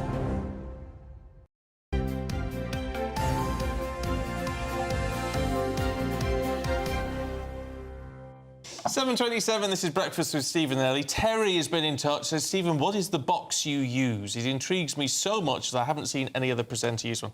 I'll show you this. It'll get me into trouble because the boss doesn't like anyone noticing it. It's a word twiddler is the official title for this. Is it really? It's a word twiddler, yes, and I twiddle that knob and words twiddle about on the screen. Helps us know what we're saying. Yes. And I can't use it I tried to touch it earlier and then it jumped all over the place. Useless. Do not touch the technology. Yeah, so darling. I need to stay away from the tech. That's your job. You're very good at it. I'm a professional word twiddler. And he just does it without thinking, really. Does it feel quite... It's very nice. It's like driving a car. Yeah, like driving a car. Well, it is called driving, isn't it? Yeah. Anyway. Someone who doesn't need his words twiddling is broadcaster Paul Coy, and that's because he makes it up on the spot. I know. Good morning. The thing is, though, every time you did that, my leg moved. And I was a bit confused about that. Yeah. Please stop twiddling that. Not going to put it in reverse. Then. No, please don't. No, please don't. I'll end up on the floor. Can we talk Dele Alli? Yes. Because he's come across as quite a remarkable young man, actually. Yeah, I think he has. And I think a little bit of history, and I think a lot of people have heard, I know you've been speaking about it a lot this morning as well. Dele Alli, an unbelievable young talent. This guy appeared on the scene. He'd signed from Milton Keynes Dons and came to Spurs as this young player. And when he appeared, and I still remember the debut playing for Tottenham, and he nutmegged, in other words, put the ball through the legs of Luka Modric playing against Real Madrid. And everybody's thinking, the nerve of this kid. You know, this is unbelievable. So anyway, it would just grow and grow. And he looked better and better. And then he wins 2 Young Player of the Year awards. England come calling. Everything is on a plate for Dele Alli. And there was a thing about Dele in the way that he would play. He would be very aggressive and he would have that edge to him, but incredible skill. He won a Goaler of the Year competition when he scored an amazing goal away at Crystal Palace that still gets played. But then something turned, something went wrong, and nobody could quite put their finger on it at Tottenham. Now, I knew Dele Alli, and I've spoken to him a lot of times at Spurs. Very nice and surprisingly quiet, because the way that he would play, you would think very exuberant, and just the way he would be, full of talent and just a real throwback to glamour days. But when I'd speak to him, it's just very, very quiet, unassuming. And I'd often found it difficult to try and put those things together and say, well, how do you think? Well, obviously, I'm pleased about the town. And I'm thinking, give me a little bit more, give me a little bit more. But when I'd spoken to him, very nice. So anyways, as over a number of years, the level seemed to be dropping. And we couldn't quite work out what it was. And why was it? Was it the aggressiveness had gone? Was it because that now he was getting these contracts, he was getting these modelling contracts, and he seemed to be everywhere, and maybe the whole showbiz situation had maybe grabbed him, and therefore his football had fallen because of this. And there was the documentary, the All or Nothing documentary about Spurs, and there's Jose Mourinho was talking to him and saying, that he thought he was lazy in the way he was playing. So then he ended up leaving Spurs, goes to Everton, and it's almost a free transfer. That hasn't worked out. And then he's gone over to Turkey, Besiktas. And this is a mighty fall for such a young player who should be at the top of his game now at 27. So anyway, the interview that happened yesterday, that went live yesterday, that Gary Neville did, we're hearing more about exactly what happened. Now, we knew that there'd been a broken home, that he had trouble when he was a youngster, but we didn't know the extent of it until you now find out the abuse that he went through, that he was a young drugs runner, he was sent back to Africa. There was always little clues that there was something that was wrong. For example, his name's Dele Alli, and then he said, this is when he's a big fan, a big star at Spurs, saying, actually, I want to be known as Dele now. I don't want the Ali name. That's my dad's name or my real father's name, so something else is wrong. So there were little clues that there were problems in the past, but I don't think anybody had any idea of quite how bad it was. So now we realise everything seems to make a little more sense. It's a really difficult course to manoeuvre. It's one thing going from just being a young kid, all this fame at such a young age, but when you've been through what he's been through, then it makes it all the more difficult. And I think you can only really have sympathy for him and wish him best, because there is still a chance that he could pick up his career. He's 27 years old. He's still relatively young. And if people now understand and he actually gets that help, there's still that player there, because they always say, you don't become a bad player overnight. So do you think this could be the start of a comeback for him now? I mean, now that he's been open about this and his story, and as you say, so many people do have sympathy for him, do you think that he can get the help that he needs and make a good comeback? I think even during the interview, and he said how it was a very difficult thing to him to air this, and he felt it was something that he had to do. which obviously we know, and so many people that have problems, if you hold them inside, we know that's the wrong thing to do, and he's done this. And it's one thing talking about it, but then going public across an entire country. I hope he can. I really, really hope he can, because he's an incredible player, and to go through what he's gone through, and it's just not only for him, but it's also such a shame for football to be able to see that talent going nowhere. Yeah. So if he gets there, I can't say whether it's going to work. I can't say whether, you know, I think now this is going to be it or start again. But let's really hope it does. Yeah, all power to him. Absolutely. Let's talk tennis. Shall we? Yes. Today we've got Carlos Alcaraz and Daniil Medvedev. Daniil Medvedev. So we've got another Russian. I mean, the Russians, I think the Russians and the Belarusians, or the Belarusians, have played this very well at the moment, because obviously with what happened with Wimbledon and then being banned, and then we had the prospect of the Belarusian Ukrainian women's final yesterday, which then never happened because neither of them actually got through. But we do have the men's now, and we're looking at Novak Djokovic. And I said it's going to be a Djokovic final against Alcaraz, and it still looks like that now. Djokovic is looking for his 8th title, and he's just been unbelievable. I can't see anybody stopping him. And Carlos Alcaraz, 20 years old, I think he's unbelievable. Yeah. 20. We're almost out of time. Right. But I want to ask you about some moves. We've got a 3-setter, not a 5-setter today. No, okay, something like that, yeah. I got you. Let's talk Jordan Henderson quickly and Harry Kane. Right, Harry Kane. Talk about... he wants to go, definitely. He doesn't want to go. He's not going to go anywhere. He's not going to go. Don't listen to them, I Stephen. forgot you're a Tottenham fan. Everybody is feeding on this. Harry Kane, I'm pretty sure he's going to stay. Bayern Munich keep going, oh, yeah, we'll offer you 70 million. Oh, we'll offer you 80 million. Oh, we're flying a delegate over to try and talk... I don't believe he's going to go anywhere. His contract ends at the end of the year, so he's going to be fine. Jordan Henderson off to Saudi Arabia, along with many, many others. Right. I don't know what to believe from you now at all. You believe everything? What do you mean? About Harry Kane. You just stick with me. I'll look after you. Harry Kane, just listen to what I say. He's going nowhere. Well, right, Greatest player in the world. Paul, we'll see you later on. Thank you. Thank you, Coity. Thank you. Coming up next, everything you need to know from the newspapers. This is Breakfast.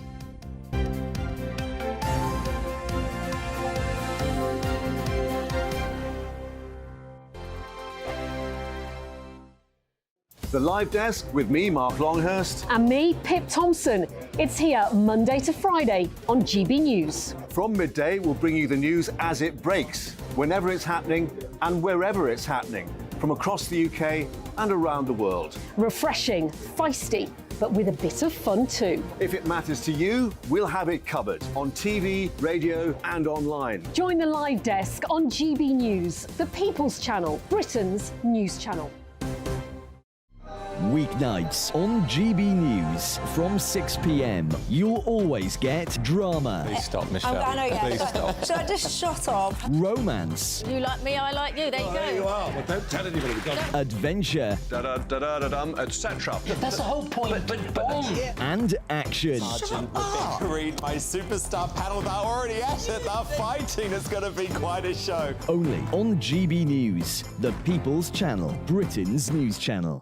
So Jubes and Co, we tackle the issues of the day with real robust debate, both sides of the fence, battling it out with me in the middle with my forthright opinions and views. And often really interesting things happen because you start with a position and then by the end of the debate you find actually, well, I might not have thought about that one. What we need in this country is 2 new political parties. You should maybe think about doing a 2024 calendar. I'm Michelle Dewberry and I'm keeping you company right through until 7 o'clock this evening. GB News, the People's Channel, Britain's watching.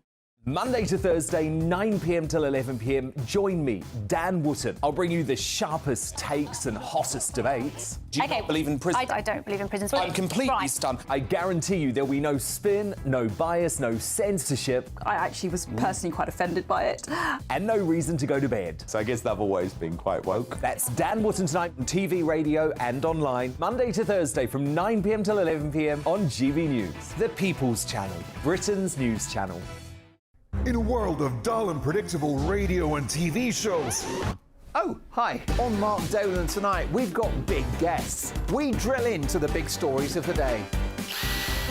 The show adds up to a brilliant listening and viewing experience. Mark Dolan Tonight is the most entertaining current affairs show ever, and that's a fact. That's Mark Dolan Tonight, Friday, Saturday and Sunday from 9. Only on GB News. Britain's news channel. Like all families, we have arguments every now and then, but actually we agree on what the mission of GB News is, and that's the most fundamentally important thing. GB News provides the kind of platform that lets all voices be heard. We don't hold back. We're free to say what we really think. Just because some people who live in a tiny little Westminster bubble think that their particular story is important, that's not the most important story for me. And often they will be difficult stories, stories that you won't find on the establishment media. Because what people think in the north of England may be very different to what they're thinking in the home counties. We're going to carry on telling the world what life is really like for households up and down the UK. We love to be in your car, in your kitchen as you're having your breakfast. Whatever you're doing, you are part of the show. If it matters to you, it matters to us. Britain's watching. Britain's watching. Britain's watching. We're proud to be GB News, The People's Channel. Britain's news channel.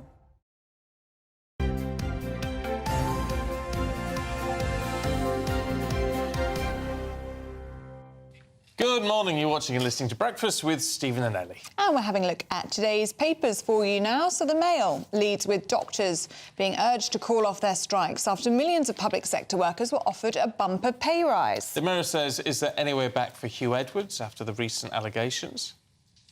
In the Express, migrants will face increased fees when they enter Britain to fund public sector pay rises. And the Metro says that Dele Alli has revealed he spent 6 weeks in rehab to kick an addiction to sleeping tablets. Well, it's time to go through the papers now, and joining us this morning is broadcaster Liz Kershaw, alongside writer and journalist Andy Jones. Really good to see you both this morning.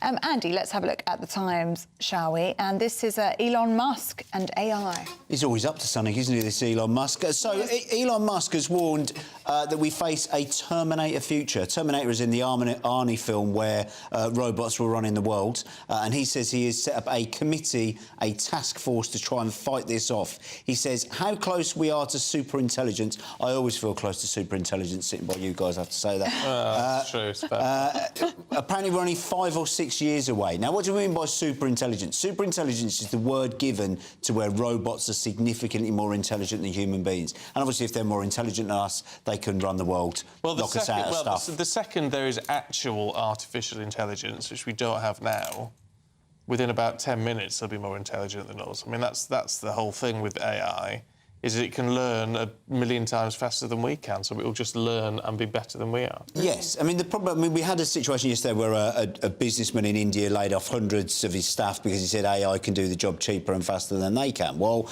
and we talked about the future of young people in schools, how much they're going to be set back by COVID, etc. But you could have a lot of young people who are paying tens of thousands of pounds to get degrees, and their skills are immediately redundant by the very second that they leave university. And I think we have to be in a position where we say, well, actually, we need to protect jobs, we need to protect interests, but at the same time, as Rishi Sunak has made the point, well, it's not good us protecting interests and stopping AI if China or other countries are going to go, let's have as much AI as possible, let's pump however much money into it. Yeah. Changing world. Well, at the moment, AI's quite rubbish, isn't it, in some circumstances. I've been dealing with chatbots for 4 weeks now. Oh. Because I ordered a wedding present for our Linda. You know, our Linda, yeah. She married a toy boy. And very nice, these two. Anyway, this wedding present didn't get delivered, and I've been trying and trying. I can't speak to a human being. No. At the delivery company or the firm I bought it off, they've had me money, can't get anywhere. And when you ask them a question, the robot isn't quite up to speed yet and can't understand what you're asking, and then they come back and then they shut you. When they can't deal with you, they have no manners. They just shut you down and cut you off. Yeah.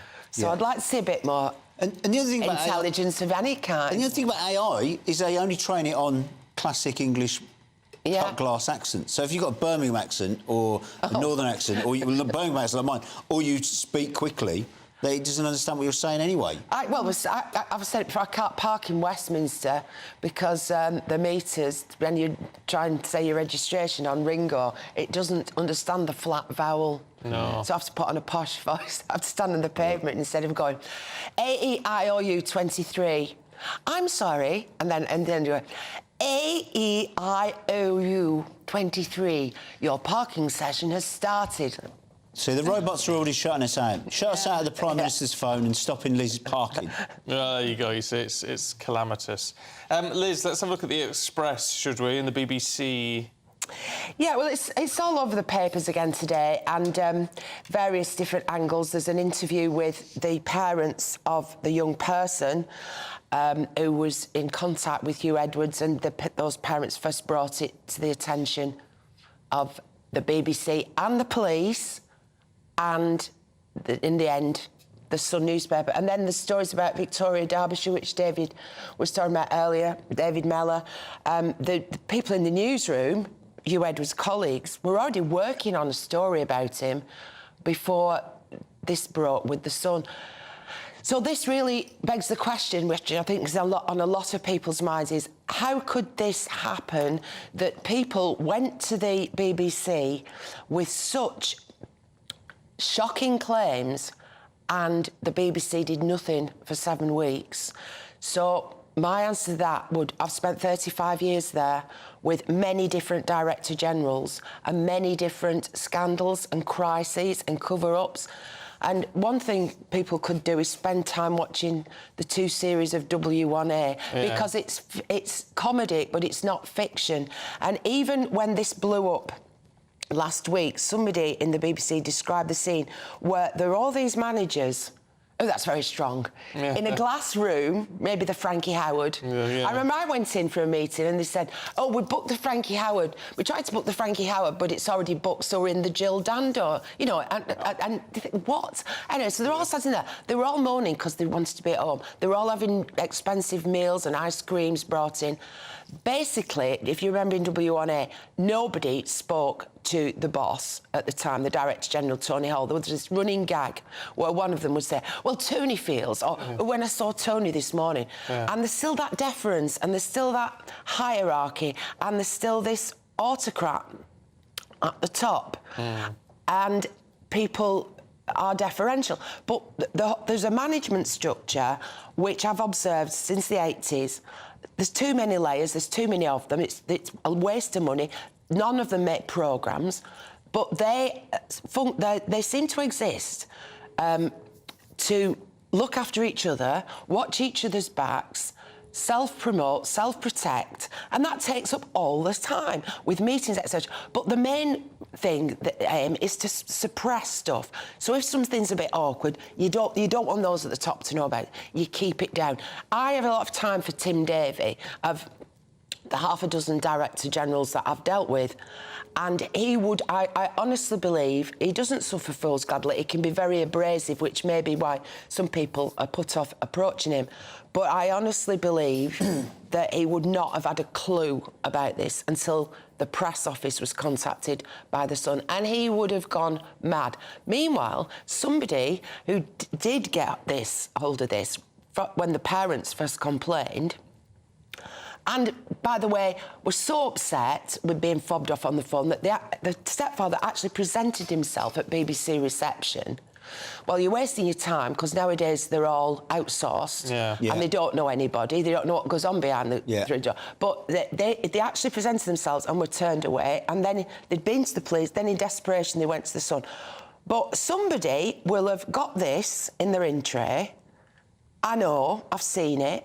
Faffed about, sent one email, no response, made a call to a mobile which wasn't answered, and then put it to one side and hoped it would go away. And that's what happens. There's sand shifting, there's buck passing. But there's a quote that I found, you know, the Martin Bashir stuff with how he secured the Diana interview.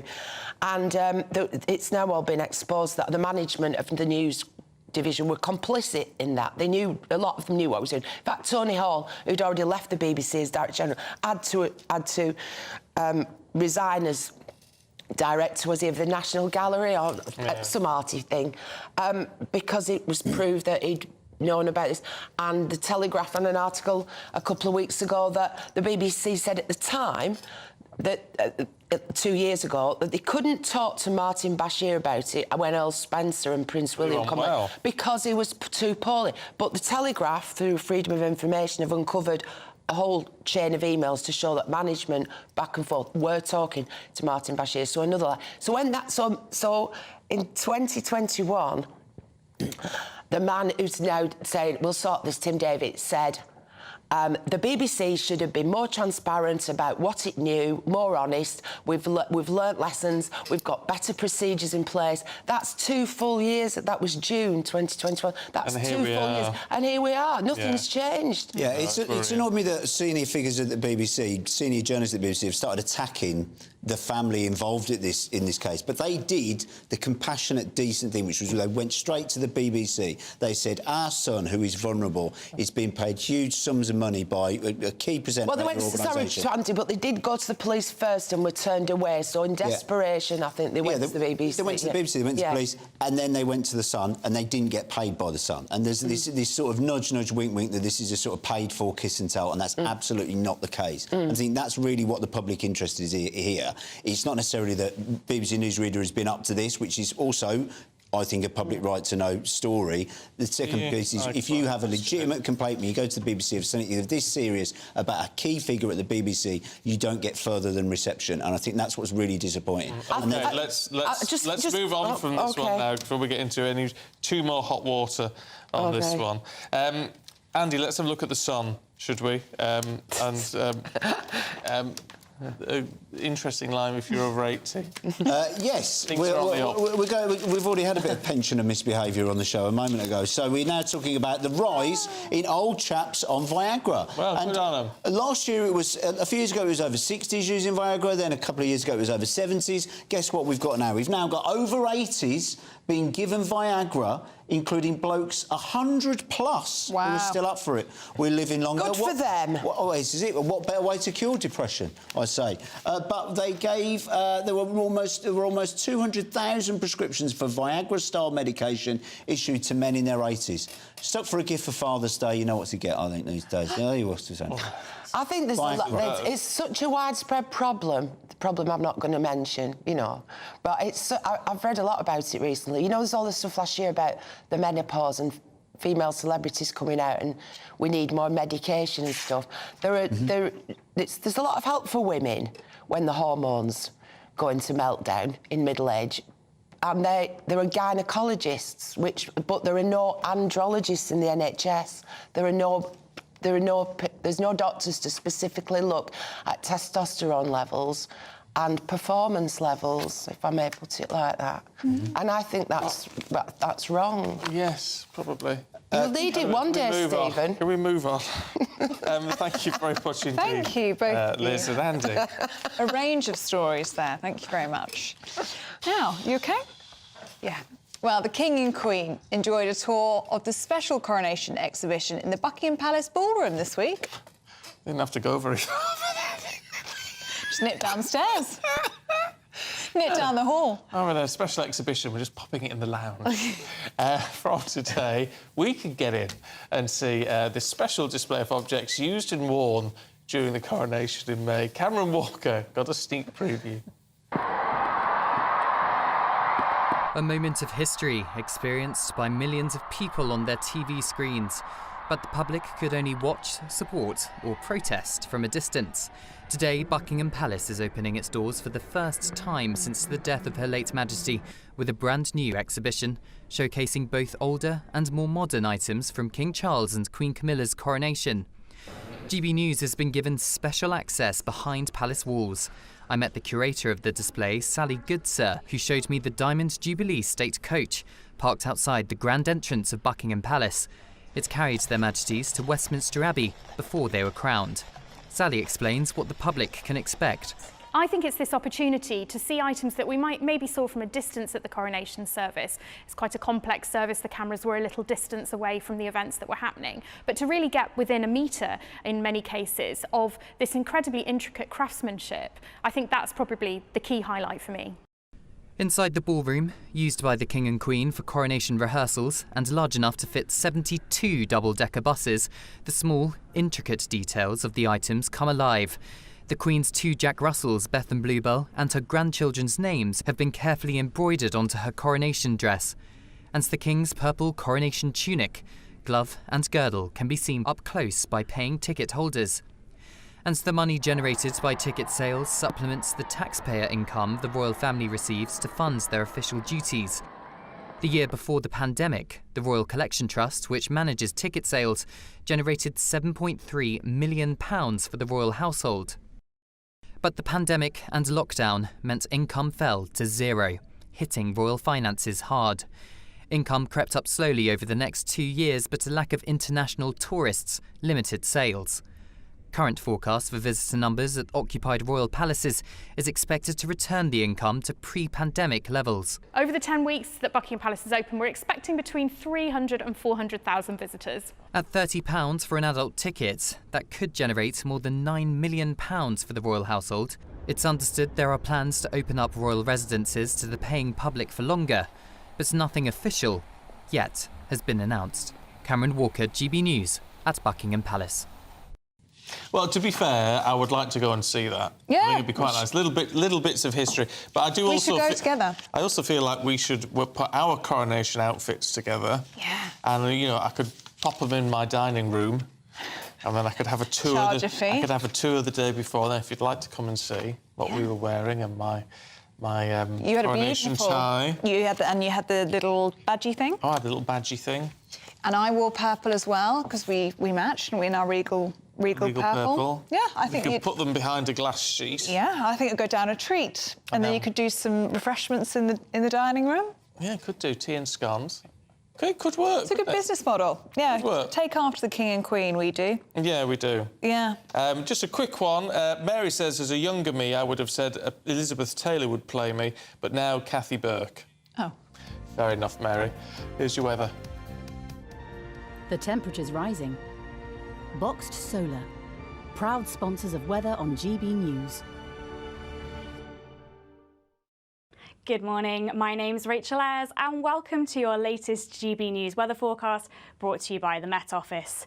So it's quite a wet, gloomy and miserable start outside there today for many, with this band of heavy rain making its way northeastwards throughout this morning. Some strong winds too, with coastal gales around the southwest and parts of Wales through this morning, so do take care if you are out and about. It will remain driest for longest across parts of Scotland and northeast England, but the rain will reach there eventually. And with all that cloud and those strong winds around, temperatures will be below average for the time of year through today, with highs only reaching into the low 20s. Now, as we go into this evening, that rain will continue to spread northeastward, starting to clear up towards northern Scotland. So some drier weather across much of England and Wales through the start of Saturday, though we will start to see showers popping up for western areas. Remaining windy as well, and with all of that wind and some cloud around, despite some clearer spells, temperatures still generally remaining in the double figures through tonight. So to start Saturday, a drier start for some compared to today, with that rain now across northern Scotland. But heavy showers and some thunderstorms will develop throughout tomorrow morning, and strong winds continuing too. But this time the strongest gusts will be across central, southern and eastern parts of England, with temperatures still remaining below average for the time of year. The temperature's rising. Boxed Solar, proud sponsors of weather on GB News.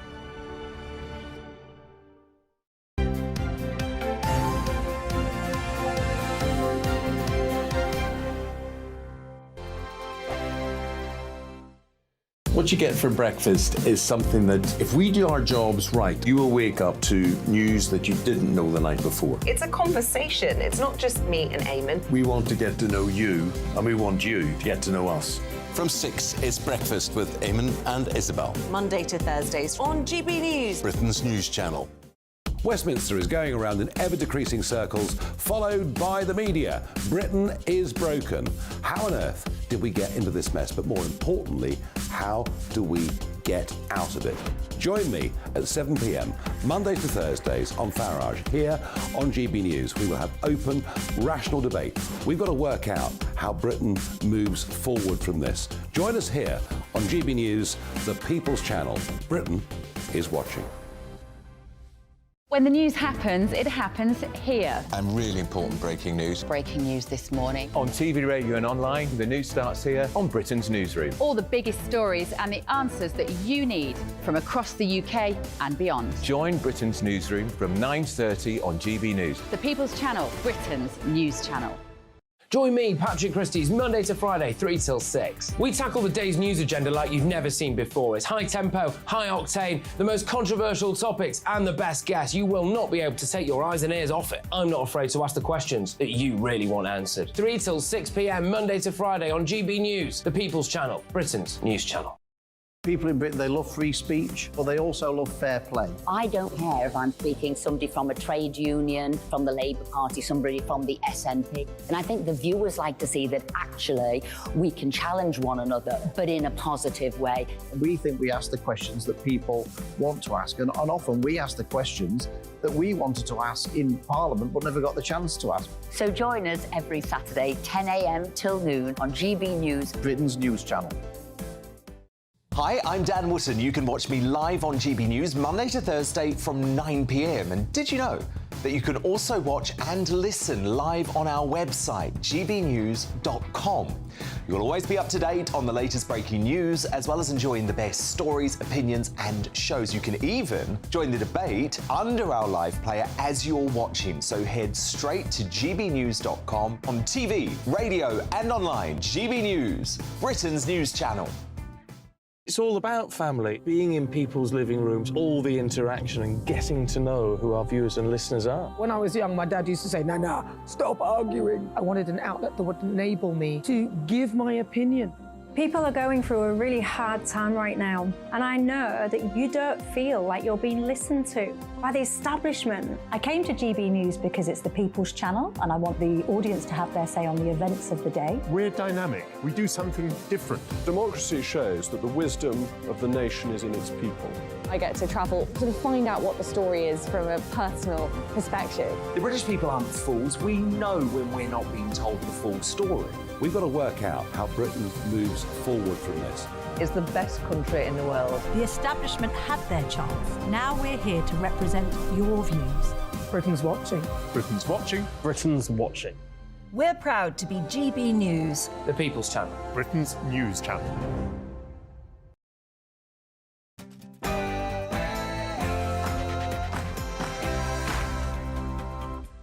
Good morning to you. It's 8 o'clock on Friday, the 14th of July. Today, strike all you like, but there's no more money. Rishi Sunak's deal might get the backing of teachers, but junior doctors are still taking action. Who knew what and when at the Beeb? No criminal charges will be brought. So what happens next? Don't kill cash. More than 5 million people rely on cash in Britain every day. So why are we moving to a cashless society? And what will the weather look like for the weekend? It's a wet and windy end to the week for some of you out there, but is it going to affect everyone? Join me later to find out all the details. Morning to you, I'm Stephen Dixon. And I'm Ellie Costello, and this is Breakfast on GB News.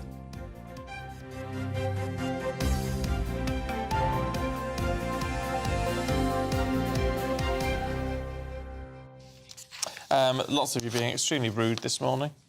Oh, no. Saying over the whole movie thing. Richard says, Kathy Burke and Ray Winston for Ellie and Stephen. I'm not Stop sure. it, Mella. You as Ray Winston, that's made my day. Thank you very much indeed. Oh, dear. Yeah, this one, not so much. No, George in Spain says, no one's obviously mentioned this for obvious reasons, but Kevin Spacey could practically be your double if he had a small hairpiece. I don't see that, personally. No. No? Actually, I've met Kevin Spacey, so wouldn't impress me too much. Oh, no, wow. He was very arrogant. No, really? Yeah, he was not a nice interviewee. Oh, you were I was interviewing interviewing him about... You're dropping all of these amazing stories Yeah, it was today. about a new season of House of Cards, and he was actually very, very rude. Oh, I'm sure lots of them are, though, darling, because they've got Well, that's very Hollywood successful for you. people. Yes. Hollywood for you. Yes, yeah. yes, yes. Not an interview I enjoyed, that one. Oh, no. Who's the nicest Hollywood person you've met? Who surprised you? Don't know. Putting you on the spot now. Yeah, don't know. I asked him earlier what's his favourite song of all time, and he couldn't tell me. No, I don't know. So I told him, think about it and come back to me. No, I can tell you a Hollywood person who I'm sorry, I shouldn't be here. You know, who I knew quite well. David. And my son said, "Who's he, Dad?" I'm talking about Charlton Heston. Oh, really? Dates me. He was a good friend. Who's that? Charlton Heston. Then you say, "Who's he?" Come on, say who's he. Who's he? Well, I can't really remember now. I'm of a certain age, you know. Well, Charlton Heston, I mean, he was one of the greats. Yeah. But he was nice with it. Oh, gosh, he was a lovely man. And then, of course, he ended his life, sadly, with problems of ageing.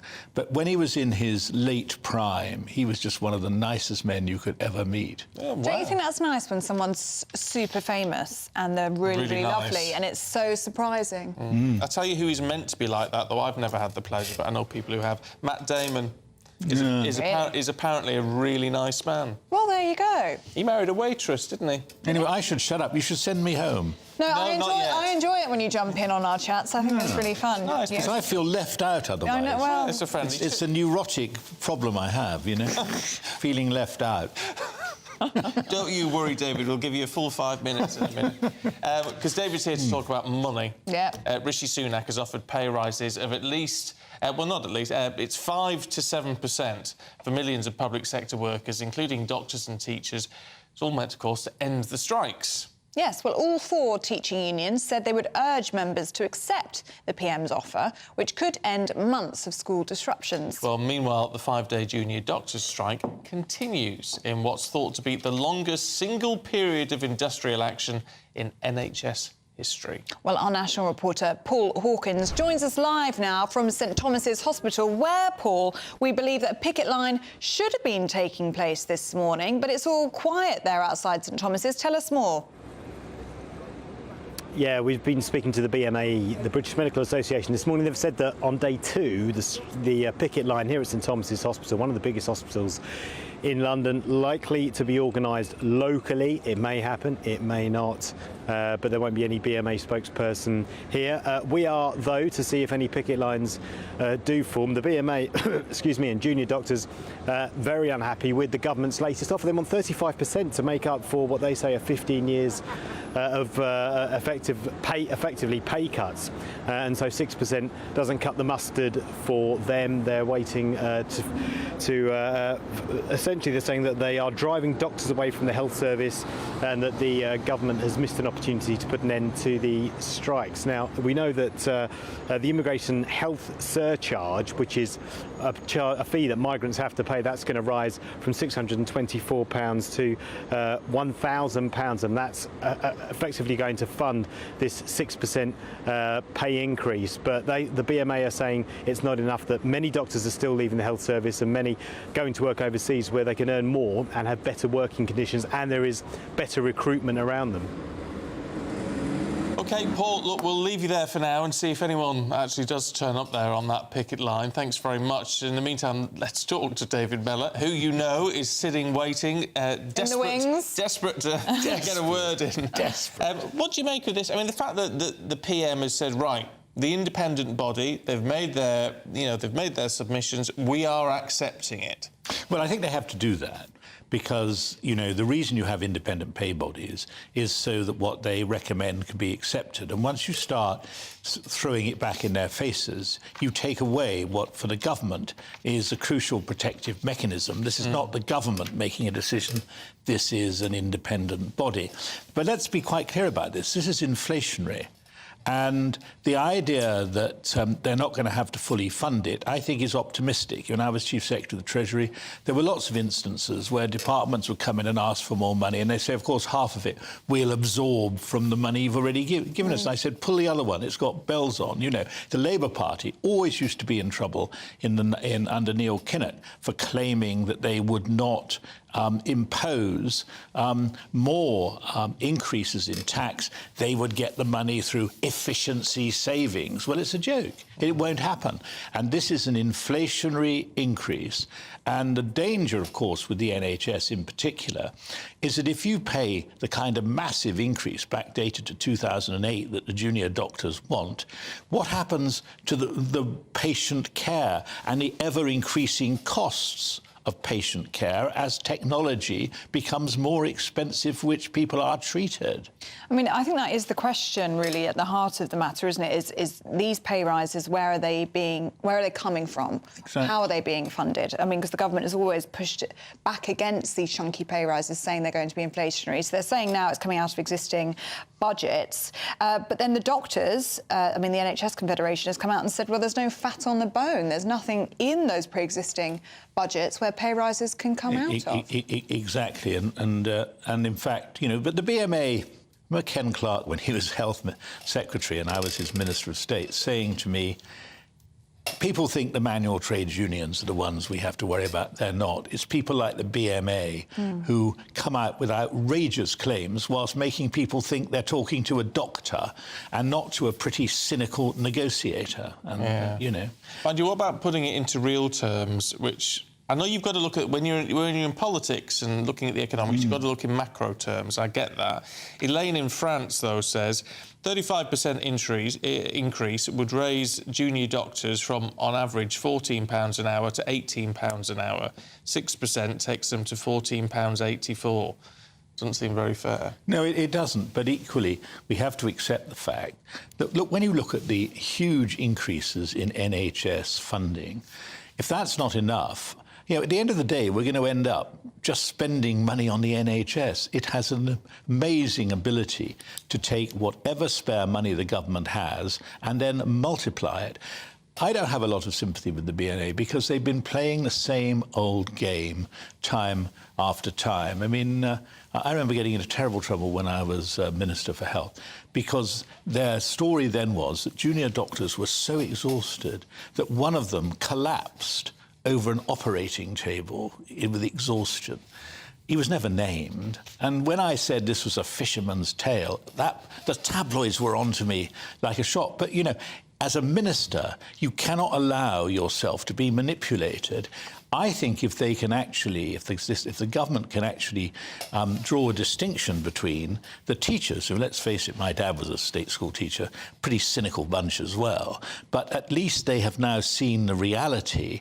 If the doctors, particularly the junior doctors, are left out on their own, I think the government would be entitled to stand firm. But one of the things that they can't do, and this is where, you know, it was true of what happened with Rishi Sunak and being, you know, not pushing back on the Defence Secretary, saying effectively it was like they were going to shop at a supermarket, the Ukrainians, and he then sort of really rode back on that.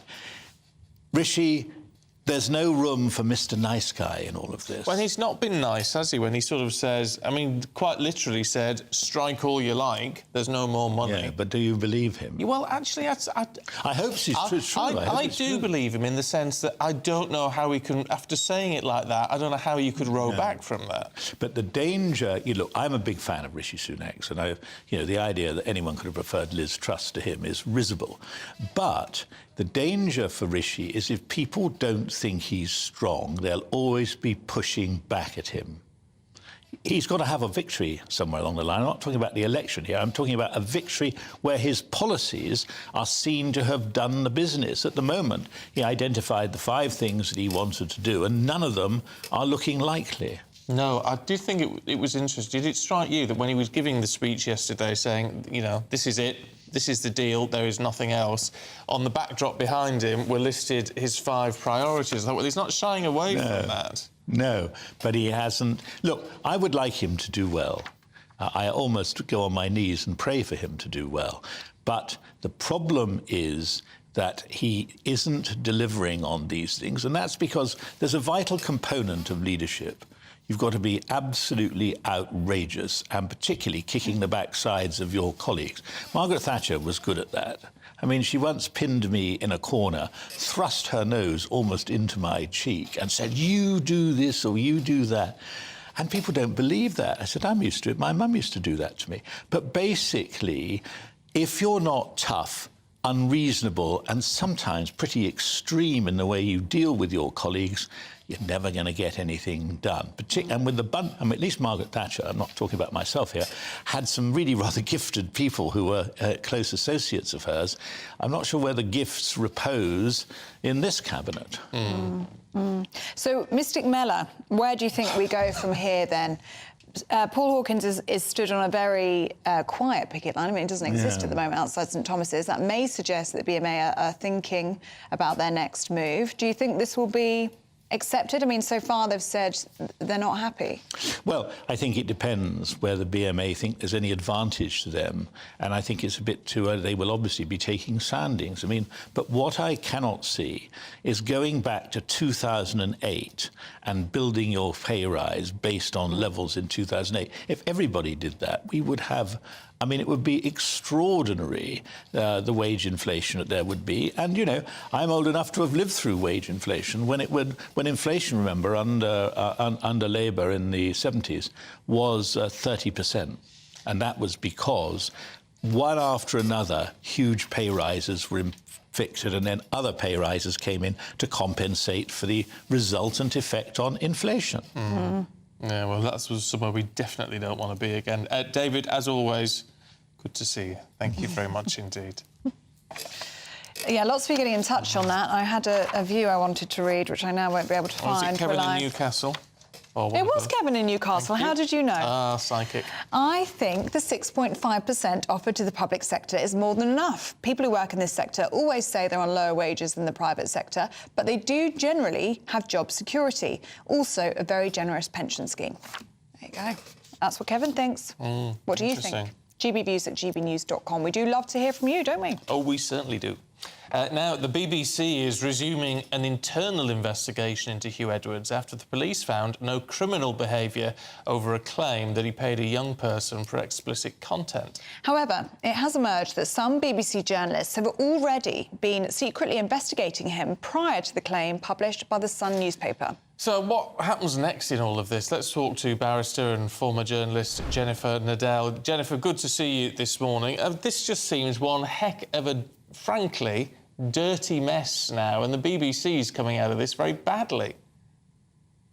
It hasn't come out of it well at all, has it? And we've had this extraordinary sight of the BBC almost falling over itself to be first with the story about itself, obviously following up on The Sun. And the scrutiny that it is providing to itself has become just too much, I think, in terms of that story. We don't know the facts. And one of the problems with this story is that again and again, we've been having to report on it before we actually know what the information is. I mean, we do know that when you have celebrities, when you have people who command an incredible amount of power, and I'm not talking here about Huw, who we know is in hospital, I'm talking generally about the power dynamic that it happens, that it can be really difficult for junior members of staff to speak up. There may be a complaints procedure, but who wants to be the one to blow the whistle and say, you know, this has happened, because they're going to shoot the messenger. So unless there is a really big culture change, it's going to be very difficult to really get rid of the sort of behaviours that are being alleged in this case. And we have to say that it's allegations. We don't have any proof, we don't have any facts, but we do know the general principles involved, that when there's an imbalance of power, it's very easy to have it abused.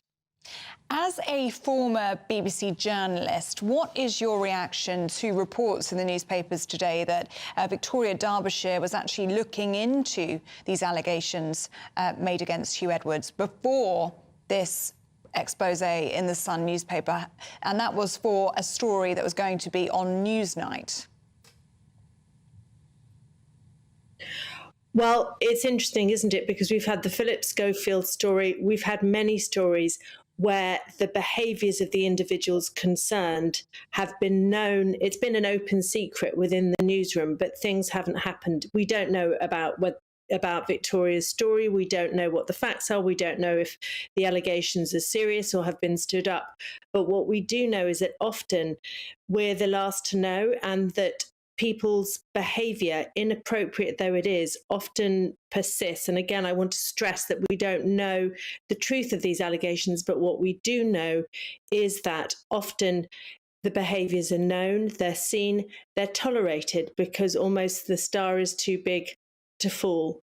And also because people are frankly frightened. They don't want to lose their jobs, they don't want to be seen as difficult. They don't want to be the bearer of bad tidings. So, you know, all of us who've worked in journalism know that it's an intense environment and that tempers can be frayed and that behaviours that wouldn't be tolerated elsewhere do unfortunately creep into the space. It's just whether or not the organisation has the capacity to deal with them when they arise. Yeah, but what worries me, and why I think the BBC is potentially coming off quite badly in all of this, Jennifer, is the idea that there is an investigation underway speaking to people to produce a VT for a programme, and if there are genuine concerns, why is that investigative team not actually saying, forget about the VT, let's raise this to management? It seems like they're doing everything for the show and not actually for the good of the people involved or the organisation. Oh, I think you're making such a good point. It's been a feeding frenzy, hasn't it? If we really cared about the individuals involved, exactly right, we would make sure that the complaints were taken to the right place and were listened to. I mean, one has to have some sympathy for, a lot of sympathy for the family involved in the original accuser who had tried to go through the system and that hadn't worked. But for someone withstanding who was within the system, not to use the system and not to knock on the door of the Director General and say, hey, we've got a serious problem. You know, we don't know what's happened behind the scenes. But yes, there's a lot of prurience driving these stories. If our primary concern really was for the well-being of the individuals involved, then it may be that we choose a different way to go about making sure that those people are held to account. Do you think there's a way back for Huw Edwards to the BBC? I think that he's so loved, you know, and one of the things that this story has brought up is just how complicated life is, how complicated people are. You know, we have these stars and they're iconic and they're up there and we love them. And especially at the BBC, they become the voice of the nation. But recently we've seen that a lot of these iconic figures, whether it's royalty, whether it's politicians, you know, they are complicated, messy people with suffering and all sorts of things that we can only guess at going on. And I think there is sympathy for him. I hope there is also equal, if not more, sympathy for those who may have suffered harm as a result of it. But I think that I think the nation would like to see him, though I'm not sure that he could ever return to a newsroom. Oh, well, we shall see. Jennifer, good to see you this morning. Thank you very much indeed. Yeah, might be some interesting thoughts on that one if you've got any. I mean, it's very interesting. That I find the whole thing absolutely, fascinating from a difficult position. I mean, I don't know Huw very well. But we have been in touch for about 15 years, just messaging over Twitter. He messaged me. Oh. And then we saw him at the Trick Awards. We did. We saw him a few weeks ago. And it was lovely to see him. And he's always struck me as a very nice person. Yeah. But what Jennifer points out is quite right. We don't know what's going on under the surface. You know, I'm not a friend of his. I just, you know, an acquaintance, I guess you could say. But it's... you don't know what is going on under the surface and whether that's good, bad or indifferent, whether it's doing something which you really shouldn't, whether it's all about inner turmoil, and he has talked about his mental health problems in the past. It's well documented. So you just don't know with people, do you? And what worries me slightly with all of this is people wanting to jump on the bandwagon and just have a real go. No, yeah, I mean, it's certainly dividing you at home. John in Essex says, we pay for the BBC, we have a right to know, end of, because you were talking earlier about... It's private life, isn't it? You know, where is that line? Carl says, leave him alone. It's heartbreaking to hear that he's in hospital. What do these people want? I still think it's a private... You know, if we don't know if any of it is true, right, let's be clear, but if he has, you know, if there have been affairs going on, but it's all perfectly legal. The police say there's no criminality. So if that's the case, is it any of our business? Is it really? I mean, Pauline says Huw Edwards is paid by us, the public. Why should he keep his job? I, for one, don't want to pay his salary, says Pauline. Yeah, so... Well, because you don't like his private life. Well, there's loads of people on TV I don't like their private lives, but... You know, I don't know. I mean, it's personal views, personal opinions. Yeah. Do keep them coming in. It's certainly dividing you dividing you all. gbviews@gbnews.com. It's an interesting one, how the tables seem to have turned. There just seemed to be more sympathy out there and more concern over how this has been handled by the BBC, also by The Sun, really, who've now suddenly said, oh, right, we're not going to publish any more on this now. Zip. Which seems very odd. Does seem very odd. Anyway. I think it's all going to become clearer. Well, I hope it does, because as you said, it's very, very messy. We just seem to be getting a pile on, and we're hearing more and more. We're not getting any clarity as to what actually happened. And hopefully that comes in the coming days. In the meantime, his wife has been... stoic. I mean, God love her. But, you know, do you know her? No, I don't. No. People speak very highly of her. Well, yes, but the fact she's released that statement, she's clearly very concerned about the welfare of her husband, despite the huge amount of pressure she must be under. And the 5 children. And the children. I presume they're grown up They're now. in their 20s, yeah. Very difficult for a family. Very, very difficult. All of this. Anyway, no doubt you've got a view. We'll get to check on all the sports soon, should we? Yeah, I think we should. Yeah, Paul Coyte's going to be here in just a moment. First, though, here's your weather. A brighter outlook with Boxed Solar. Proud sponsors of weather on GB News. Good morning, my name's Rachel Ayres and welcome to your latest GB News weather forecast brought to you by the Met Office. So it's quite a wet, gloomy and miserable start outside there today for many, with this band of heavy rain making its way northeastwards throughout this morning. Some strong winds too, with coastal gales around the southwest and parts of Wales through this morning, so do take care if you are out and about. It will remain driest for longest across parts of Scotland and northeast England, but the rain will reach there eventually. And with all that cloud and those strong winds around, temperatures will be below average for the time of year through today, with highs only reaching into the low 20s. Now, as we go into this evening, that rain will continue to spread northeastwards, starting to clear up towards northern Scotland. So some drier weather across much of England and Wales through the start of Saturday, though we will start to see showers popping up for western areas. Remaining windy as well, and with all of that wind and some cloud around, despite some clearer spells, temperatures still generally remaining in the double figures through tonight.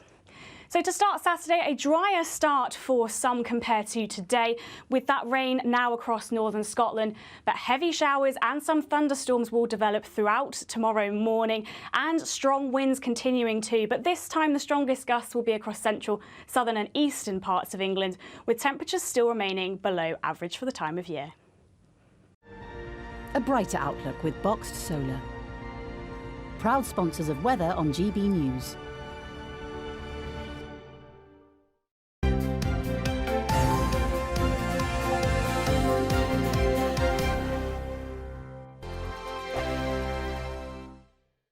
The Live Desk with me, Mark Longhurst. And me, Pip Thompson.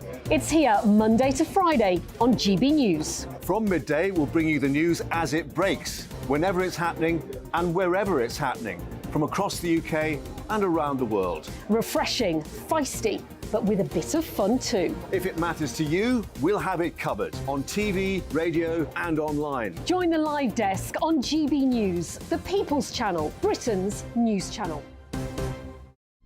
Weeknights on GB News from 6 p.m. You'll always get drama. Please stop, Michelle. I know, yeah. Please stop. Should I just shut up? Romance. You like me, I like you. There you go. There you are. Well, don't tell anybody.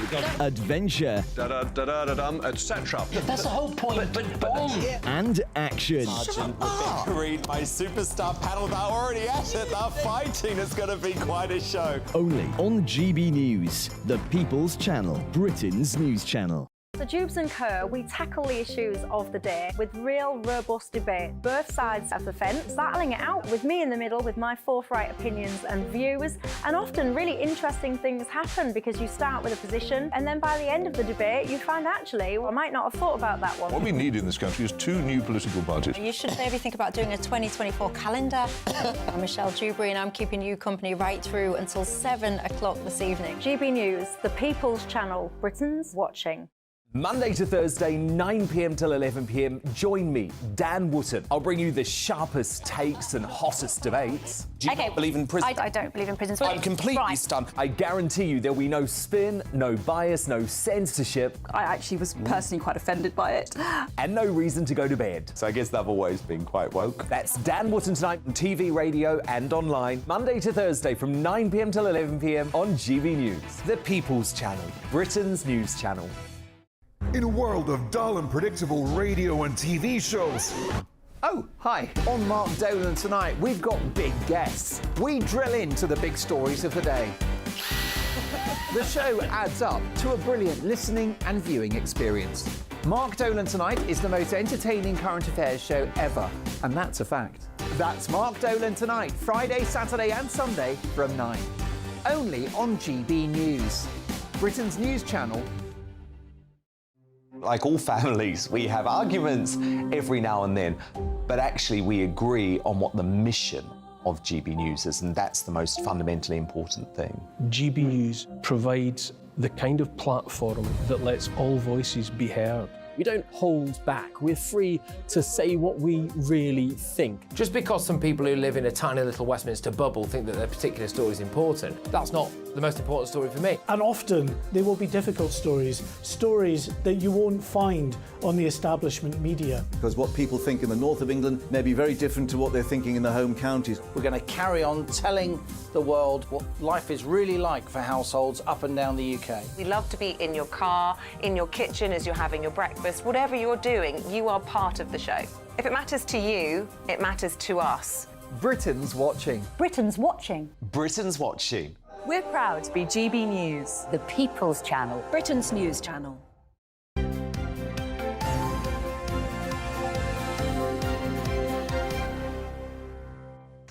You're a horrible bunch, you know that. Oh, no. Honestly, horrid, some of you. What are they saying now? So, right, who to play me in a movie of GB News? Phil. Phil, you don't say where you live, Phil, because I'll come and find you. He says the perfect person to play Stephen would be Norris. Norris Cole from Coronation Street, played by Malcolm Hepton, who is old and bald and white hair. I mean, God love him. Sorry, Malcolm, but, you know. God love there you him. go. Mind you, I do like Liz in Dorset, who says Leonardo DiCaprio. Oh, yeah. Yeah. We're the same age, actually. Are you? Are you really? Me and Leo, yeah. Wow. So there you go. And he only dates 23-year-olds. Yeah. God. Tom Hanks, says Dusty. You happy with really? that? Tom Hanks? Yeah, yeah. All right, yeah, I can see that. And a young Cary Grant to play Stephen, says Christopher. No. Well, yeah, but it's not feasible, is it? But I like the idea. Yeah, yeah. Scarlett Johansson to play me. I'd do that. Yeah, I'd accept that. And a young Ken Dodd to play David Mellor. A must-watch, says Christopher. Oh, and only one Hollywood star could play Ellie. This is from Dave in Ireland, who says Reese Witherspoon. Wow. You people are very kind. Very, very kind. It's very kind to you. Not very kind to me. Norris, I'm coming for you, Phil. I'm coming for you. Norris Cole from Coronation Street, and I've landed Margot Robbie and Reese Witherspoon. It's terrible, How's isn't it? that happen? I don't know. Because I'm gorgeous. Gorgeous. I've told people that for years. Yeah. Anyway, I always tell you. Time for the sport this morning. Paul Coyte is here. Morning. I'll tell you the one. It's the young Ken Dodd. You said David Mellor, a young Ken Dodd. According to Christopher, yeah. He's going to be distraught. With his tickling stick standing there and his diddy men. Oh, watch it all. I like to see how tickled I am, by the way. Who plays you? In a film? You know what? It's a really tricky one. I've thought about it, and I think probably a young Tom Cruise. That's what I'm thinking. Yeah, I was thinking Tom Holland. Oh, were you? Yeah? Or any other Tom that you can think of. Yeah, Tom Holland would be good. What's the one you said earlier? Can't remember now. It was probably insulting. By the way, everyone... Steve Coogan. Oh, Steve Coogan. Everyone is really nice, though, all the ones that you've got, apart from your Norris. Norris. Yeah, because Norris had a similar thing when they were doing the thing in Coronation Street. I think that's probably what it was. Oh, is it really? Yeah, yeah. Very, very young Stephen Dixon as well. Oh, yeah. Wow. That's probably where he got that from. Talking of the youth... Yes. Let's talk Dele Alli. Yes, talk about Dele Alli. Dele Alli, one of the finest players of his generation, and it kind of went on a slippery slope playing at Spurs, left Spurs, went to Everton, hasn't worked out, gone to Turkey, and it's just been really difficult to work out exactly why. You know, some people thinking that, is it living the high life, getting too much too young? But he did an interview yesterday with Gary Neville and revealed just the heartbreaking life that he's been through, from what he had to go through from when he was a kid, came from a broken home, and the thing is, it's a lot of people do, but what he had to go through from being abused as a child to having to be a drug runner, and then it's one of these things that's carried through his life and carried through his career, which just hasn't gone away, and he's gone for help, and he's had help in America. And apparently newspapers had found out about this and were ready to break the story, but he's then said, well, you know what, I'd like to say my side. Good on him. It's been very brave of him to do so, and I really, really hope he gets his career back on track, because he's an unbelievable player. I mean, we can't even tell you how good he is. To go from an England regular to then not even get near the England squad, who knows where it's going to go. So fingers crossed for Dele Alli. I think it's really brave what he's done, and he's a decent fella and a fantastic player. Yeah, so brave. Yep. And let's hope he gets the help he needs. Absolutely, and 100%. Potentially a good comeback. That'd be good, wouldn't it? Absolutely. Should we have a look at the tennis? Let's do that. I mean, yesterday, everybody was talking about the fact that it could be a Ukraine versus Belarus final and what the Princess of Wales is going to do, but both of them lost. So it's now Tunisia versus the Czech Republic. Elina Svitolina lost to Marketa Vondrousova. You do very well with all the names. I try my very best, Ellie. That's all I've been saying for the last week. And the good news for Elina Svitolina is that now she can go and see Harry Styles, because there was the talk that she couldn't see Harry Styles. Oh, was she upset about that? She was really upset about that. What would you do? We'd rather play in the women's final at... OK, or should we just say a final at Wimbledon? Or go and see Harry Styles, and she was very upset, and Harry Styles had tweeted her and saying, oh, you know, I've got 4 shows left, and it was, as each show was coming along, she was winning another round, but now, if nothing else, she can go and see Harry Styles in Madrid tonight, or maybe on Tuesday. Why are the tennis scores so weird? That came out of nowhere, didn't it? 15, funny you should say that. 15, 30, juice and all that malarkey. It's one of the weirdest scoring systems. Now, I heard that it's to do with... This goes back to the 1400s. Tennis has been played for a long time. Right. And 1400s, I know it sounds like I'm doing Call My Bluff with Frank Muir. You're just going to hold up bluff every time I say anything. But it was to do with the clock face. So 15, so it would go around the clock face. So that's where the score would be, 15, 30. But then we have the trouble when we get round to 45, and then it became 40, and then the advantage. But I tell you what I do know, this is all rumoured, because it goes back a long time. Love being a score for 0, which is always very strange. You know, you win a game to love, etc. And that is down to the French word oeuf for egg. And that, they say that love sounded like oeuf when it was being said by the umpire. Well, why would it be saying egg? Well, no, because it was in France. You're giving me these eyes as if I'm making this up, Ellie. I know it sounds like that. But why would egg stand for 0? Oeuf, because it's the shape. Because of the shape of the 0. It's like we talked about bagel last week. You know, in the 0 for the bagel, to win a game 6 love, they call it a bagel because it's the shape. So it's the same with the egg. So it's still all slang? It's all old... You have won 15 egg. No, 15 egg, yes. It's like 15 œufs. Is that right? Is that 15? I'm not sure. I don't know. But anyway, that's where the love comes from. What a load of codswallop. Well, apparently, listen, don't blame me. It was many, many hundreds of years ago to the start. Yes, OK. Yeah, OK. Bluff. OK, the next word is Vondrousova. Ding! OK, off we go. There we are, right. Right, go on. OK. For Vondrousova, Marketa Vondrousova, who's Czech Republic, she's gone to the final. It's really good because she is the first non-seeded female player to get to the final since Billie Jean King in 1963. And that is when the scoring system was invented. This is how far it goes back. Oh. So she lost a sponsor, which was Nike. She was injured last year. She was in a cast, and she hadn't made a final for a very long time. And so it's a really nice story, the fact that she's got to the final, and she's playing Anjibur of Tunisia, who is called... Now, what do they call her? The Minister of Happiness. I really like that, yeah. And that's what I love. They love her back at home, don't they? Anybody, yeah. And you know, the greatest Arab tennis player there's ever been, and someone that just... look at the smile on her face. She's an unbelievable player, and the fact that she beat Arena Sabalenka yesterday. Honestly, look at that. And she just plays with joy, and we want any sport played with joy, and that's what she does. Always so helps. it's going to be a good women's final tomorrow. You should take lessons from that for when you're broadcasting. I will try. Yeah, I know. I take it all far too seriously. That's my problem. You do. It's always been a problem with yours. I'll try my best. Coity, get off. Ding, next word is off. OK. I wonder how many people are watching and listening and have no idea who Frank Muir is or what Call My Bluff is or all that sort of thing. Oh, I think there's more people than you probably... Oh, apart from Ellie. Ellie doesn't know. So, Ellie, during the break, I'll tell you exactly what You'll fill me in, yeah. Every day's a school day. See, that was good telly back in the day. It was, yeah. Robert Robinson, yeah. Robert Robinson. Yeah.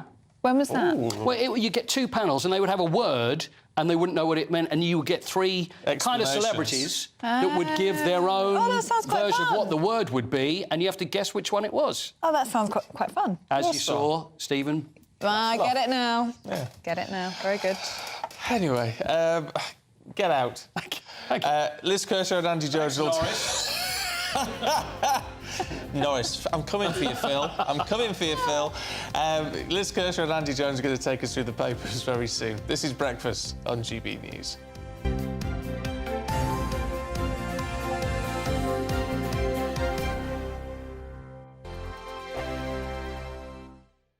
What you get for breakfast is something that, if we do our jobs right, you will wake up to news that you didn't know the night before. It's a conversation. It's not just me and Eamon. We want to get to know you, and we want you to get to know us.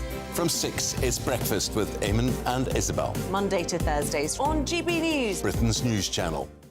Westminster is going around in ever-decreasing circles, followed by the media. Britain is broken. How on earth did we get into this mess? But more importantly, how do we get out of it? Join me at 7 p.m, Mondays to Thursdays on Farage, here on GB News. We will have open, rational debate. We've got to work out how Britain moves forward from this. Join us here on GB News, the People's Channel. Britain is watching. When the news happens, it happens here. And really important breaking news. Breaking news this morning. On TV, radio and online, the news starts here on Britain's Newsroom. All the biggest stories and the answers that you need from across the UK and beyond. Join Britain's Newsroom from 9:30 on GB News. The People's Channel, Britain's news channel. Join me, Patrick Christie's, Monday to Friday, 3 till 6. We tackle the day's news agenda like you've never seen before. It's high tempo, high octane, the most controversial topics and the best guests. You will not be able to take your eyes and ears off it. I'm not afraid to ask the questions that you really want answered. 3 till 6 p.m, Monday to Friday on GB News, the People's Channel, Britain's news channel. People in Britain, they love free speech, but they also love fair play. I don't care if I'm speaking somebody from a trade union, from the Labour Party, somebody from the SNP. And I think the viewers like to see that actually we can challenge one another, but in a positive way. We think we ask the questions that people want to ask, and often we ask the questions that we wanted to ask in Parliament but never got the chance to ask. So join us every Saturday, 10 a.m. till noon on GB News, Britain's news channel.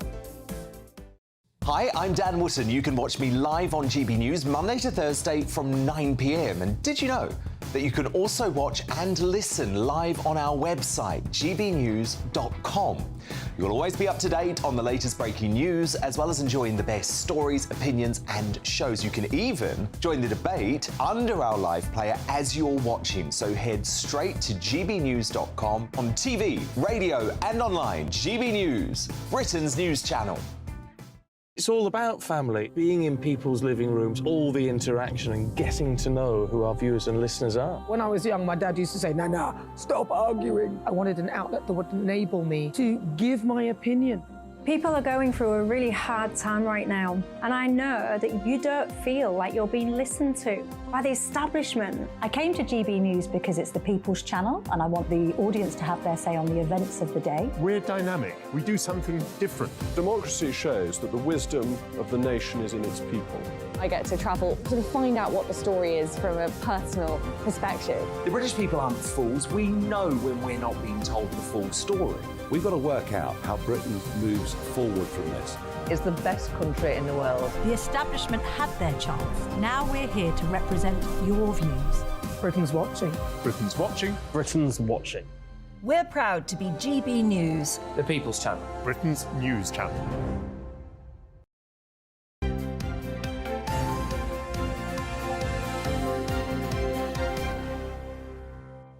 Good morning to you. This is Breakfast with Stephen and Ellie. It is 8:41. Yes, and it's time to go through the papers now. Joining us this morning is broadcaster Liz Kershaw, alongside writer and journalist Andy Jones.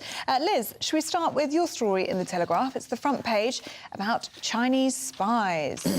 Yeah, well, it's all coming to pass. I remember Dr David Owen of the Liberal Party, if anybody can remember that, and he warned that the biggest threat to the UK, this was in the mid-80s, so nearly 40 years ago, was the emergence of China.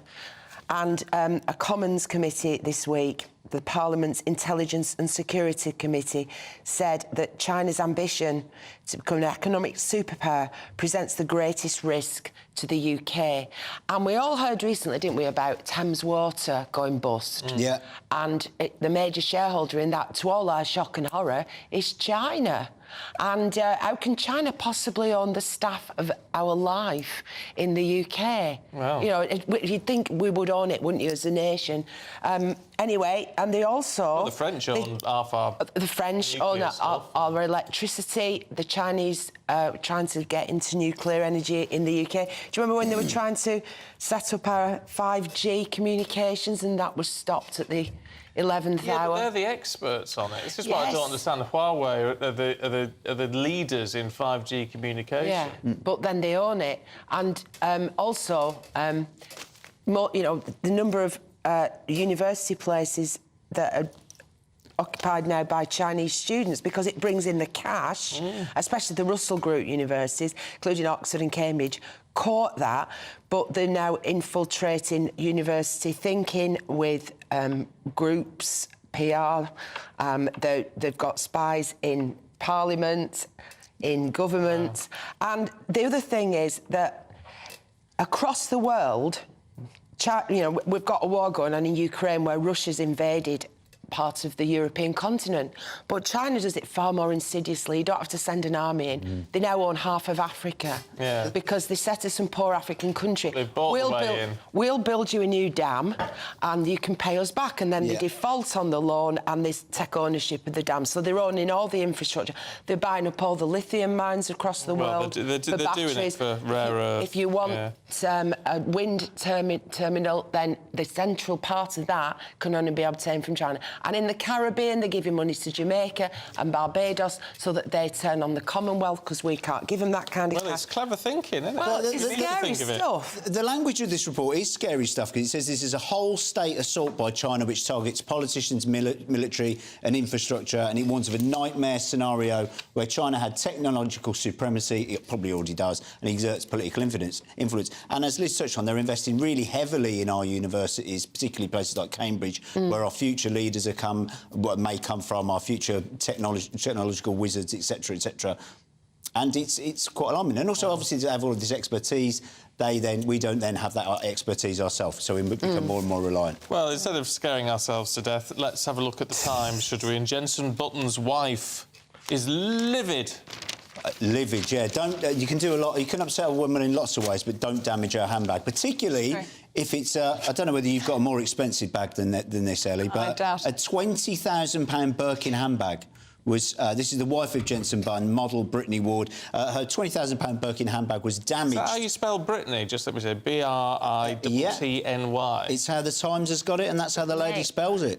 Wow. Indeed, I did a double take at that myself. Not a fan of vowels. No. She's a fan of handbags, though. She said the BA's inoperable business class seat smashed and scratched her bag and has caused mega damage. Mega damage to a handbag. Well, quite. Isn't that shocking? To be fair to her, though... How do you live with yourself, Brittany? I'd be inconsolable. Spit it out. The Birkins are collector's items. They are 20 to 50k. But if it was 20, if you had a car that was 20 grand, you'd insure it, right? I mean, surely you have insurance for a 20 grand bag. I know that's not quite the point. Well, I wouldn't be dragging it onto a plane. No. But then you want to get the use, don't you? You don't want to be keeping that at home. I'd be terrified to carry it anywhere. Yeah. But they are, and there's a wait list for them. Yeah, but what number are you on the wait list? Well, I'm not on the wait list, can't afford if one. she could afford 20 grand for a bag, she can afford to get it repaired, can't she, frankly? Wow. Well, my handbag today was $16.99 and everybody's been trying to pinch it. Have you? You always get cheap. Is it from a... It's from TK Maxx. Oh, well, there you go, you see. Like a bargain. I do. What, have you got yourself a whole set of new bikinis for this hot weather?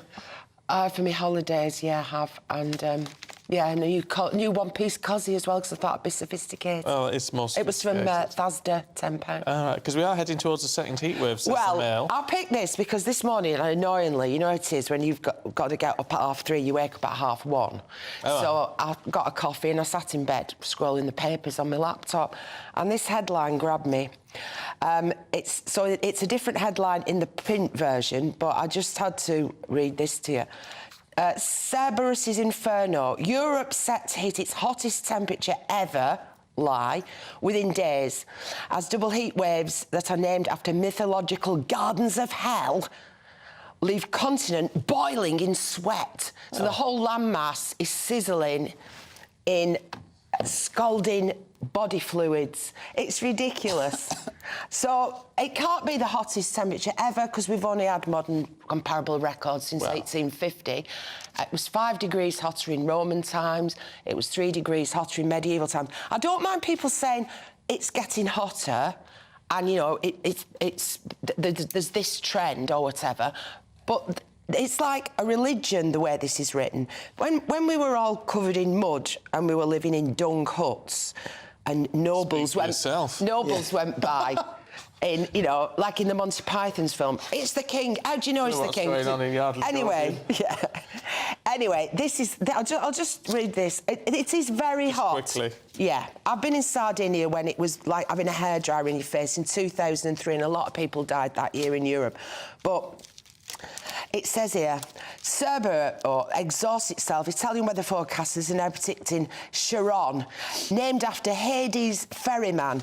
Blah-de-blah-de-blah. Cerberus, named after Hades' three-headed dog in Greek mythology, will push her. It's like a religion where we've all got to be scared and we don't understand it and we can't question it. Well, I don't know. I bet there are people watching who think, no, you're not allowed to question it. It's better than calling it Susan or something, isn't it? Cerberus. Oh, yeah. Heatwave Jill. Heatwave Jill. Ryan. Right, we're done with you two today. Thank you for popping by. Liz Kershaw, Andy Jones. Thank you very much, both of you. We'll see you very soon. Thank you. Now, the government are unlikely to deliver 300,000 new homes per year after making the target advisory rather than mandatory, MPs have warned. The PM decided in December to scrap the mandatory target to fight off a potential backbench rebellion. A new report has found people in Britain have been forced to pull their own teeth at home because you can't access an NHS dentist. Health and Social Care Committee's investigation has called for urgent and fundamental reform and said there was evidence of pain and distress totally unacceptable in this century. Brits who drive their car for work are being shortchanged because the government has not updated mileage rates for more than a decade. That's according to a new report. Analysis by motoring charity the RAC Foundation found employees should be entitled to around 63 pence per mile tax-free while driving their own cars during work.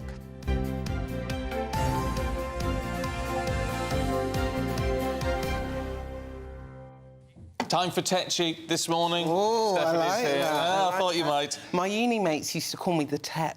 Did they? Oh, I like yeah, that. it's got a nice ring to it. Good Morning, guys. Morning. What's going on showbiz-wise? Who do you guys want to start with? Kevin Spacey. Yeah. Kevin Spacey made a bit of an emotional first appearance at Southwark Crown Court yesterday, where he stands facing charges of sexual assault from 4 different men who have said that on 12 different occasions he assaulted them. It was quite emotional for Kevin. He said that his world has imploded since these allegations have come. He says that overnight he's lost his fortune.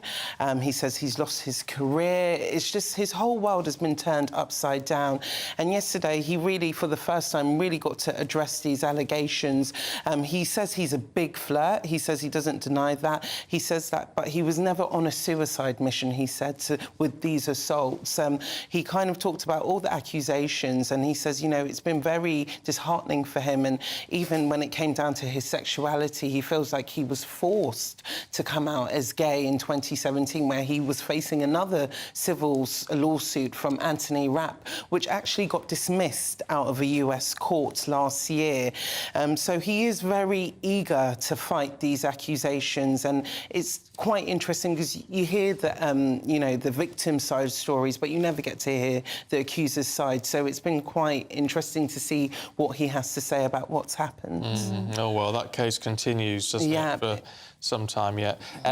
Meanwhile, talking of the Hollywood actors, though... Yes. What's going on? There's been a writers' strike in the States for a while. Now all the actors have jumped on the bandwagon. Yeah, so this is the first time there's been a union of the American Guild of Writers, and then also we have the Screen Actors Guild's American Federation of Television and Radio Artists, which is members of 160,000 performers who have now joined side by side to say they are going to be striking against the industry, both the film and TV industry.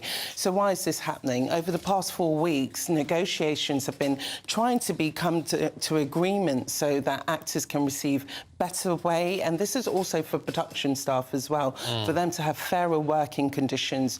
You have streaming services such as Amazon, Netflix, who are making a lot of profits from all these films and documentaries, which the unions are feeling is quite unfair. It's unevenly being distributed. So now this means for the next few months, unless there's a deal, a lot of actors will not be appearing on red carpets. They will not be involved in productions. They won't. And we have some big things coming up. We have the Venice Film Festival next month. We have the Emmys. We have Toronto. So there's a lot of things. The industry has really been brought to a halt, and this is the first time it's happened since 1960. And this is the first time that we've seen actors go out on strike. I mean, last night, Cillian Murphy, Matt Damon, Emily Blunt, they all left early, didn't they? They left early. I've never seen anything like this as a showbiz journalist, because I always know that actors are always ready to play ball and they're ready to, you know, promote their films. But last night we saw them bring the premiere an hour early to avoid the actors stop working. So what's happened, as soon as it hit, you know, 9 o'clock, I think, in LA time, they stopped working. And they left the red carpet early. This is all in unison because they feel like they do need to take a stand. I know a lot of critics or a lot of viewers will be like, actors get paid a lot of money. If you're a big actor, you do, but the lower down you go down the chain, it's less money and the working conditions are not that glamorous. So this is Hollywood really being brought to a halt, and I think rightly so. Yeah. Oh, well, interesting. Keep an eye on that. I mean, in some respects, it's quite nice if the big names are getting behind people who actually earn peanuts as an actor and doing the 16-hour shoots. I guess it's like if the news presenters were to go on strike, you know, you just realise how important of a role they do play. And I think they're not commodities. They do have livelihoods as well. And they work with people behind the scenes who are the ones suffering. And a big thing about this negotiations has been safeguarding against AI. There is a real threat in the industry of AI replacing actors, whether it's their voiceovers or by using their faces. Oh, no, I don't like the idea of that. No. You'll always be we'll only ever have the real We one want of the you. real thing. Yeah, we do. Steph, thanks very much. Lots of love, guys. Stephanie. This is Breakfast on GB News. Let's see what the weather's going to do for you today. That warm feeling inside. From Boxed Boilers. Proud sponsors of weather on GB News. Good morning, my name's Rachel Ayres and welcome to your latest GB News weather forecast brought to you by the Met Office. So it's quite a wet, gloomy and miserable start outside there today for many, with this band of heavy rain making its way northeastwards throughout this morning.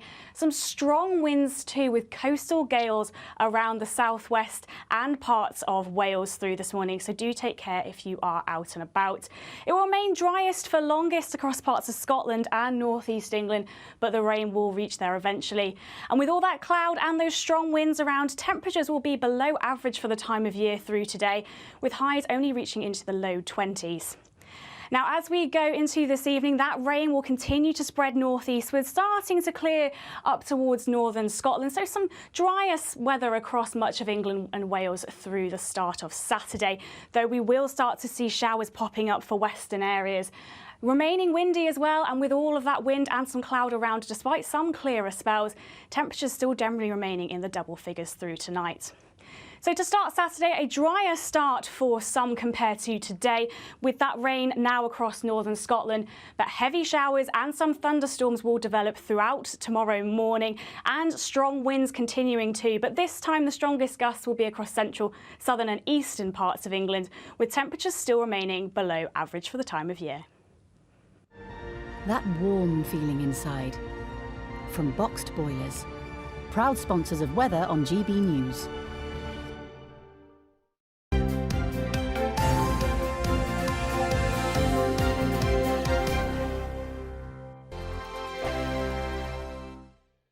The Live Desk with me, Mark Longhurst. And me, Pip Thompson. It's here Monday to Friday on GB News. From midday, we'll bring you the news as it breaks, whenever it's happening and wherever it's happening, from across the UK and around the world. Refreshing, feisty, but with a bit of fun too. If it matters to you, we'll have it covered on TV, radio and online. Join the Live Desk on GB News, the People's Channel, Britain's news channel. Weeknights on GB News from 6 p.m. You'll always get drama. Please stop, Michelle. I know, yeah. Please stop. Should I just shut up? Romance. You like me, I like you. There you go. There you are. Well, don't tell anybody. Adventure. Etc. That's the whole point. And action. Sergeant, we're being greeted by superstar panel that are already at it. They're fighting. It's going to be quite a show. Only on GB News, the People's Channel, Britain's news channel. So Jubes and Kerr, we tackle the issues of the day with real robust debate, both sides of the fence, battling it out with me in the middle with my forthright opinions and views. And often really interesting things happen because you start with a position and then by the end of the debate you find actually, well, I might not have thought about that one. What we need in this country is 2 new political parties. You should maybe think about doing a 2024 calendar. I'm Michelle Dewberry and I'm keeping you company right through until 7 o'clock this evening. GB News, the People's Channel, Britain's watching. Monday to Thursday, 9 p.m. till 11 p.m. Join me, Dan Wootton. I'll bring you the sharpest takes and hottest debates. Do you not believe in prison? I don't believe in prisons. I'm completely stunned. I guarantee you there'll be no spin, no bias, no censorship. I actually was personally quite offended by it. And no reason to go to bed. So I guess they've always been quite woke. That's Dan Wootton tonight on TV, radio and online. Monday to Thursday from 9 p.m. till 11 p.m. on GB News. The People's Channel, Britain's news channel. In a world of dull and predictable radio and TV shows. Oh, hi. On Mark Dolan tonight, we've got big guests. We drill into the big stories of the day. The show adds up to a brilliant listening and viewing experience. Mark Dolan Tonight is the most entertaining current affairs show ever, and that's a fact. That's Mark Dolan Tonight, Friday, Saturday and Sunday from 9. Only on GB News, Britain's news channel. Like all families, we have arguments every now and then, but actually we agree on what the mission of GB News is, and that's the most fundamentally important thing. GB News provides the kind of platform that lets all voices be heard. We don't hold back. We're free to say what we really think. Just because some people who live in a tiny little Westminster bubble think that their particular story is important, that's not the most important story for me. And often they will be difficult stories, stories that you won't find on the establishment media. Because what people think in the north of England may be very different to what they're thinking in the home counties. We're going to carry on telling the world what life is really like for households up and down the UK. We love to be in your car, in your kitchen as you're having your breakfast. Whatever you're doing, you are part of the show. If it matters to you, it matters to us. Britain's watching. Britain's watching. Britain's watching. We're proud to be GB News, the People's Channel, Britain's news channel.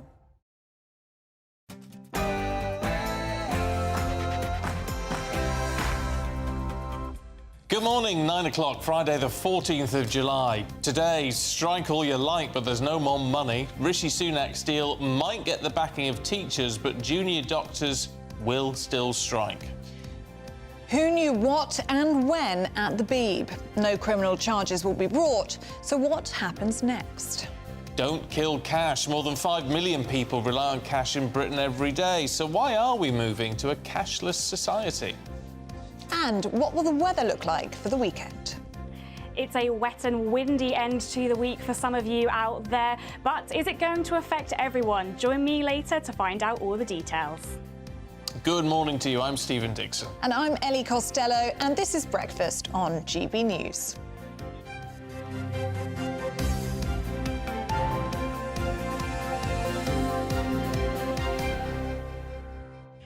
Now, just to get this out of the way for you, because you've been asking if you're going to be played by someone in a movie, who would it be? Helen in Derby says, I've been told I look a little bit like Blue Cantrell. I'm not sure of that myself, but I'll take it. I don't know about that one. What about you?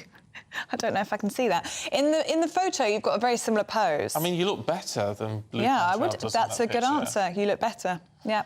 Amy in Fife says Jamie Lee could do me. Oh, Jamie Lee Curtis. I would love it. Yeah, Jamie Lee Curtis. I I see that. Yeah, that's a good match. John says the best actor suited to play me would be Charles Dance. Oh! Yes, that's amazing. Wow, that is such a good shout. Well done. Oh yeah, that was so well sending in. Brilliant. That's very, very good. Yeah, so you're all getting involved in this one. Joe says Stephen's lookalike would be Zippy from Rainbow. I think they're trying to outdo each other now. Yeah, they're winning. Insulting you. I think Paul Coit would be played by younger Timothy Spall. Oh, I'm glad he's gone home. Has he gone home? Let's hope he has. Paul Hawkins, I think that is, looks like Andrew Lloyd Webber. I don't know about that either. Oh, you like this one? Brian says Stephen should be played by Brad Pitt. Not the first person to say that this morning, No. Brian. Ellie played by Jodie Comer. Yes. Now... And Susan Holder's been in touch. Yeah. Who's, if you don't know, Noddy Holder's wife. Oh, yeah. It's Christmas. Says you should have Ed Norton should play you in the movie. Set a picture of Ed Norton. Yeah, Susan, I'm not with you on that one. Oh, I am, Susan. Well done. I think Brad Pitt for you. I think it's never going to be topped. And for me, Can't argue with that. Jodie Comer, I'll take that, but it has to be Margot Robbie. Thank you to whoever suggested that. Yeah, so I've done the casting job already. We just need to get some financing for this movie now. GB News the movie. Anyway, talking about financing things, in all seriousness, Rishi Sunak has now offered pay rises of between 5 and 7% to millions of public sector workers, including doctors and teachers, in a bid to end all these strikes. Yes, well, all 4 teaching unions said they would urge members to accept the PM's offer, which would end months of strike action disrupting schools. Well, meanwhile, the 5-day junior doctors' strike is going on in what's thought to be the longest single period of industrial action in NHS history. Well, GB News' national reporter Paul Hawkins joins us live now from St Thomas's Hospital. So that strike action is still continuing for junior doctors, but it does still seem very quiet behind you at St Thomas's. Paul, what's going on? Yeah, no picket line today, it seems, but this is a very long strike, the longest in NHS history. Around about 45,000 junior doctors on strike because they say... And when we talk about junior doctors, just very quickly, we're talking about those that are fresh out of medical school, right up to those that have up to 8 years' experience. And so their salary can range from anything from sort of £30,000 right up to £60,000. That's below consultant level, but they're saying that, especially for those that are straight out of medical school, £30,000 equates to about £14 an hour. That's simply not enough. And so a 6% pay rise that the government is talking about isn't going to cut the mustard. They want 35% to make up for what they say are 15 years of real terms pay cuts. We can speak now to Matthew Jarvis, who's a gastrointestinal surgical DA. You're joining us now. You wanted to talk to us, you work at St Thomas's, you want to talk to us about junior doctors and the ongoing strike at the moment. Yes. Do you think that 6%, they should accept the government's 6% pay offer? I think that, the junior doctors should be paid a fair amount because they are contributing significantly towards our healthcare system. And they had such extensive training in their medical school, and the fact that, they are working on calls, flat out 24 hours a day. They're providing extensive service to our patients because, we're living in an aging population. and the medical conditions of the patients are getting more complex.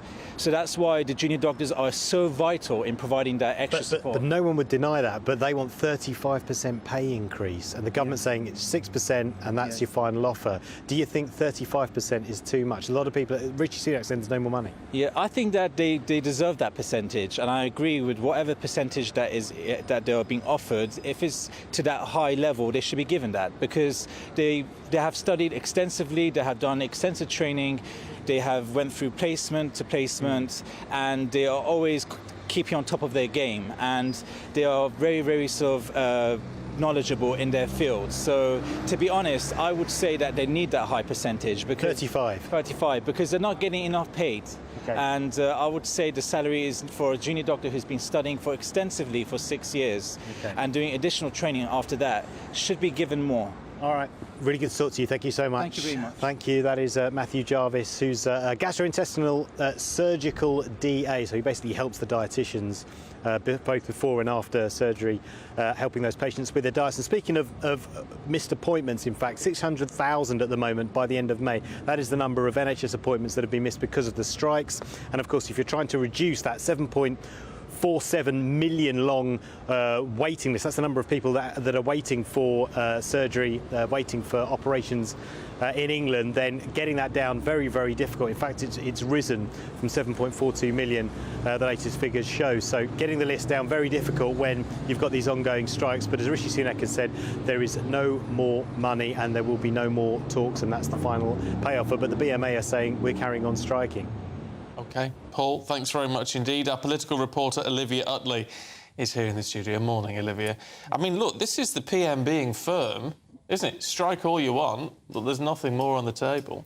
He's being firm, yes, and we're in this quite unusual position where it does feel as though both sides thinks that they've won. We saw Gillian Keegan doing a sort of victory lap of the media studios this morning, claiming that she's won because teaching unions were pushing for a lot more than that 6.5%. So, as things stand, this looks like we're in a better position than we have been in a while. The problem, of course, is that there is not very much detail at all on where the funding is coming from. Rishi Sunak said yesterday that part of the health budget deficit would be made up by increasing the fee that foreigners who come to the UK temporarily have to pay when they come here, so putting it up by £400. Well, that's all very well. That raises £1 billion. But they're expecting this for health alone to cost £2 billion in the next year and then a further £1 billion the following year. So where is the rest of it going to come from? With the teaching unions, the government has had to promise that it won't come out of existing school budgets. It's going to come out of other underspends, as they call it, which is essentially sort of extra projects on the side which aren't fully spent. So they're going to try and pull a bit out of there, pull a bit out of foreigners coming over to the UK temporarily. But there is still a pretty big black hole and very little explanation of how it's going to be filled. And that's the problem, isn't it? Because the government has been saying from the start, really, they've been pushing back against these big pay rises, saying that they would be inflationary. So they don't want to do any more extra borrowing. So it does need to come out of those pre-existing budgets. But that's what the BMA are saying. That's why they can't accept that pay rise of 6% that's on the table right now. And the NHS Confederation saying there's no fat on the bone. There's nothing there to take from. Well, exactly. And what we keep hearing from Rishi Sunak is where the money isn't going to come from. So it's not going to come from higher taxes. It's not going to come from more borrowing. With the teaching unions, it's not going to come out of schools' budgets. With the NHS, it's apparently not going to come out of frontline spending. So where on earth is it going to come out of? Yes, there might be a little bit of fat on the bone, as you put it, in schools where, extra tuition after school isn't actually being used up and a little bit of funding is going unused. But it is not going to cover what is becoming an ever larger black hole. And in the NHS in particular, there is a danger that if you start moving money away from capital budgets, which seems to be pretty much the only option, then you end up with waiting lists increasing rather than shrinking. OK. Olivia, good to see you. Thank you very much indeed. Interesting that we had a view earlier on saying, well, the people get these great pensions and job security and all the rest of it. So they should accept this offer. It's all very, very good. Derek's been in touch with a good counterclaim. He said, what use is a good pension in 30 years when you can't pay the rent next month? I mean, these are what we need. We need to think about all these different aspects of it. It's a good point, Derek. Yeah, that is a good point. Susan says doctors also have to fund their own courses. Post-qualifying, this can cost thousands of pounds per course. Then they have thousands of pounds worth of student debt after graduating from university. My son is a doctor from a working-class single-parent background. They can work 100 hours a week. They don't get paid for those 100 hours, which in real terms means they're earning less than minimum wage. Interesting point. Keep your thoughts coming through. gbviews@gbnews.com. Now, a new report has found people in Britain have been forced to pull their own teeth at home because they can't afford or access an NHS dentist. The Health and Social Care Committee's investigation into NHS dentistry has called for urgent and fundamental reform. Brits who drive their car for work are being shortchanged because the government has not updated mileage rates for more than a decade. That's according to a new report. Analysis by motoring charity the RAC Foundation found employees should be entitled to around 63 pence per mile tax-free whilst driving their own cars during work. The government's unlikely to deliver 300,000 new homes a year. It's made the target now advisory rather than mandatory. The Prime Minister decided in December to scrap the mandatory target to fight off a potential backbench rebellion.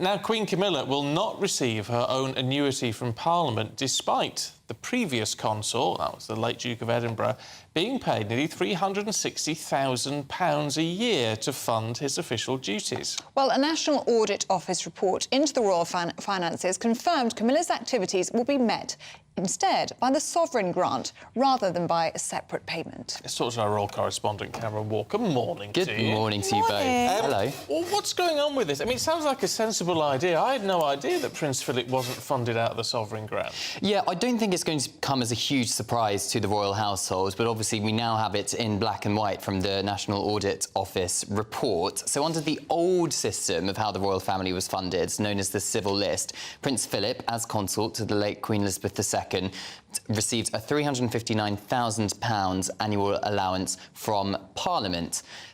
And post-2011, when we went from a civil list to the sovereign grant, which is how the royal family is currently funded, Prince Philip actually kept his annual allowance, and he got to keep it up until his death in April 2021. But here's the key point. When all of this was decided back in 1952, this is how long ago we're talking, Prince Philip was actually named on the piece of legislation. So in order for Camilla, as the new Queen consort, to get that annual allowance from Parliament, it would need another Act of Parliament to name her in order to get that money. And clearly, I think perhaps in a cost of living crisis, it wouldn't go down too well in those circles, particularly the fact that so much money has been spent on big royal events by the taxpayer recently. The coronation, for example, we heard this week, didn't we, that the economy has shrunk slightly, partly due to the extra bank holiday because of the coronation. So, and because a lot of money clearly comes from taxpayers with the sovereign grant, it was thought that Queen Camilla has perhaps enough funding via the sovereign grant. So that annual allowance that Prince Philip received, is that the best way to think of that as a salary, or would that be covering things such as wardrobe and things that he needs? Yeah, well, it would... Wardrobe. What would I spend £360,000 a year on? Security, right? Well, no, it's funding his official duties. So things, if he's got any staff, it would pay their salaries, any official travel to official engagements and things like that. It would not be a personal, private income for him to spend on things he likes. I see. Yes, so that's like how expenses. It works. Exactly, expenses. Very similar to how the sovereign grant works now, which is why perhaps it's thought that Queen Camilla doesn't need it. No, I'm very similar to your expenses list. So yeah, 359,000.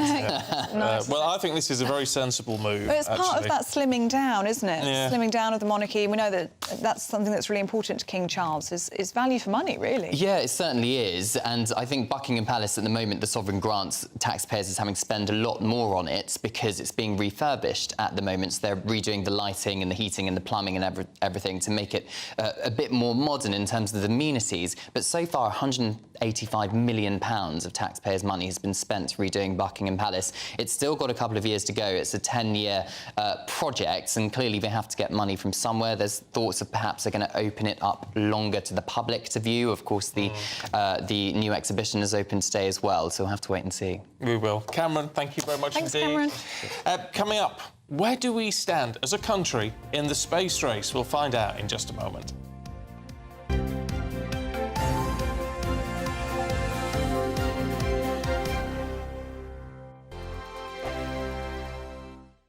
What you get for breakfast is something that, if we do our jobs right, you will wake up to news that you didn't know the night before. It's a conversation. It's not just me and Eamon. We want to get to know you, and we want you to get to know us. From 6, it's Breakfast with Eamon and Isabel. Monday to Thursdays on GB News. Britain's news channel. Westminster is going around in ever-decreasing circles, followed by the media. Britain is broken. How on earth did we get into this mess? But more importantly, how do we get out of it?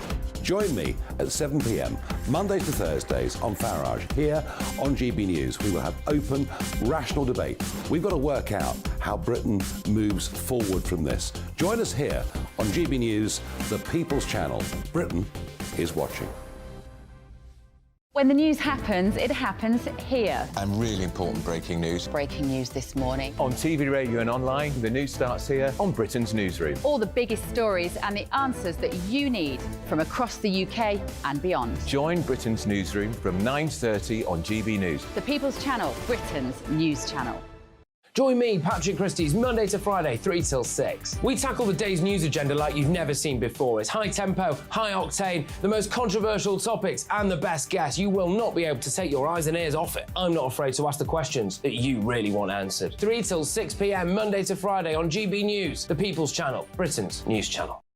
People in Britain, they love free speech, but they also love fair play. I don't care if I'm speaking somebody from a trade union, from the Labour Party, somebody from the SNP. And I think the viewers like to see that actually we can challenge one another, but in a positive way.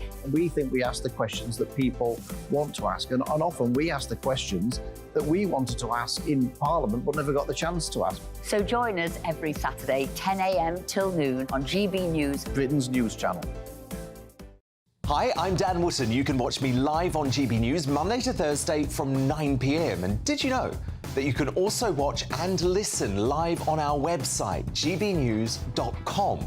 You'll always be up to date on the latest breaking news, as well as enjoying the best stories, opinions and shows. You can even join the debate under our live player as you're watching. So head straight to gbnews.com on TV, radio and online. GB News, Britain's news channel. It's all about family, being in people's living rooms, all the interaction and getting to know who our viewers and listeners are. When I was young, my dad used to say, Nana, stop arguing. I wanted an outlet that would enable me to give my opinion. People are going through a really hard time right now, and I know that you don't feel like you're being listened to by the establishment. I came to GB News because it's the People's Channel, and I want the audience to have their say on the events of the day. We're dynamic. We do something different. Democracy shows that the wisdom of the nation is in its people. I get to travel to find out what the story is from a personal perspective. The British people aren't fools. We know when we're not being told the full story. We've got to work out how Britain moves forward from this. It's the best country in the world. The establishment had their chance. Now we're here to represent your views. Britain's watching. Britain's watching. Britain's watching. We're proud to be GB News, The People's Channel, Britain's news channel.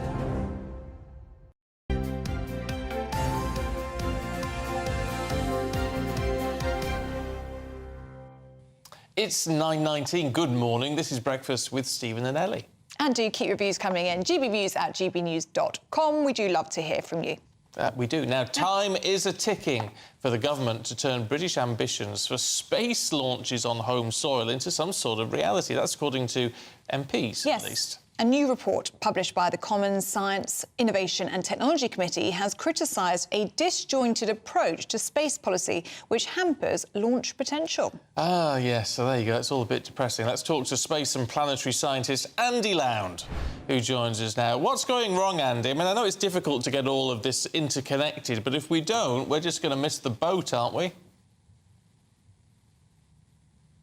Good morning. Yes, I mean, to be honest, it's quite interesting because Britain has always been backwards when it became to pushing for a national plan on space programs and space infrastructure for private industry. And now it seems that when they've actually agreed they want to do something about it, it's been held up with the usual red tape, problems of different departments not speaking to each other, not tying up correctly with industry and universities, not really joining all the dots of all these elements together. And it was one of the issues that Virgin complained about when they were trying to get their launches sorted out from Cornwall, as it took too long to try and get the approvals from the Civil Aviation Authority into place. And this is all means it's delaying, it's causing time delays. And industry is looking at it and thinking, well, wait a minute, we can't wait all this time to do this. We're going to go somewhere else. And in fact, the expenditure of different countries around the world for compared 2021 to 2022 show that Britain actually contracted its spending, where everybody else, Germany, South Korea, the United States especially, were all expanding their infrastructure spending. Britain actually contracted theirs, which is a worry when you think that Britain really wants to get involved with all this, considering we build excellent satellites, we've got brilliant scientists. And it is concerning. But I think one of the issues we have here, and it's always been an issue, that we really haven't had leaders in Parliament, and I include this Prime Ministers as well, who have been scientifically focused. I mean, Winston Churchill was very keen on science, but we really haven't had that. Macmillan was very weak on it and didn't push it when the Sputnik went up. And this has been continuous, although, to be fair, Cameron, much to the surprise of everybody, was really pushing it. We had an astronaut put into space. But I think the Prime Minister is a financial man. And in terms of science, we always say with the bean counters, they know the cost of everything and the value of nothing. But the problem is, you look at it, we just saw a picture of Spaceport Cornwall, and, you know, it's like comparing Heathrow to Blackpool Airport, isn't it, frankly? I mean, this is the thing, we're so far away from the rest of the game. It seems to, I mean, to be honest, our ambitions are great and we've got great things, but everything takes so long in this country. And it's not just space as well. I mean, when you think of something like a HS2, a train project, how many years is it going to take to build a railway? And it just seems that everything takes so long in this country with all the regulations to go through, getting through all the red tape, the permissions, the licenses. And I think that's the real problem. It just seems to be a bureaucratic nightmare. And I think what we need really is somebody to just get up, grab it by the horns and say, yeah, we're going to do this. And I think that's what it really needs now. I think we need a scientific leader in Parliament to sort of say, we're going to get these projects done. Let's get on and do it. Cut out all the red tape, minimise the number of interactions between organisations, have one link and get on with it. I think that's what we need here. Andy Lound, I think I may quote you for the rest of my days now. Grab it by the horns. Perfect. Thanks very much indeed. Andy. Good to see you. Oh, I wondered where that was going. He's good value, isn't he, is our Andy? There's quite an interesting mission. There's doing a crew rotation on the space station. Coming up on August the 15th is a launch. But that's NASA. It's all NASA, but they're going up on a SpaceX Falcon 9 rocket. Oh, right. You see, that's how it all integrates. And actually, the spacesuits for SpaceX are much cooler. Yeah. But I mean, there'll be people watching, listening to Andy and thinking, cost of living, Ukraine war, should we even be prioritising a space race or space exploration? It's a fair question, but, you know, got to be in it to win it. Wow. As it were. Yeah. Thanks for your company this morning. We're back with you tomorrow, 6 o'clock. Yes, bright and early. Right through till 10. In the meantime, of course, Britain's Newsroom is here next with Tom and Emily. The temperature's rising. Boxed Solar. Proud sponsors of weather on GB News. Good morning, my name's Rachel Ayres and welcome to your latest GB News weather forecast brought to you by the Met Office. So it's quite a wet, gloomy and miserable start outside there today for many, with this band of heavy rain making its way northeastwards throughout this morning. Some strong winds too, with coastal gales around the southwest and parts of Wales through this morning, so do take care if you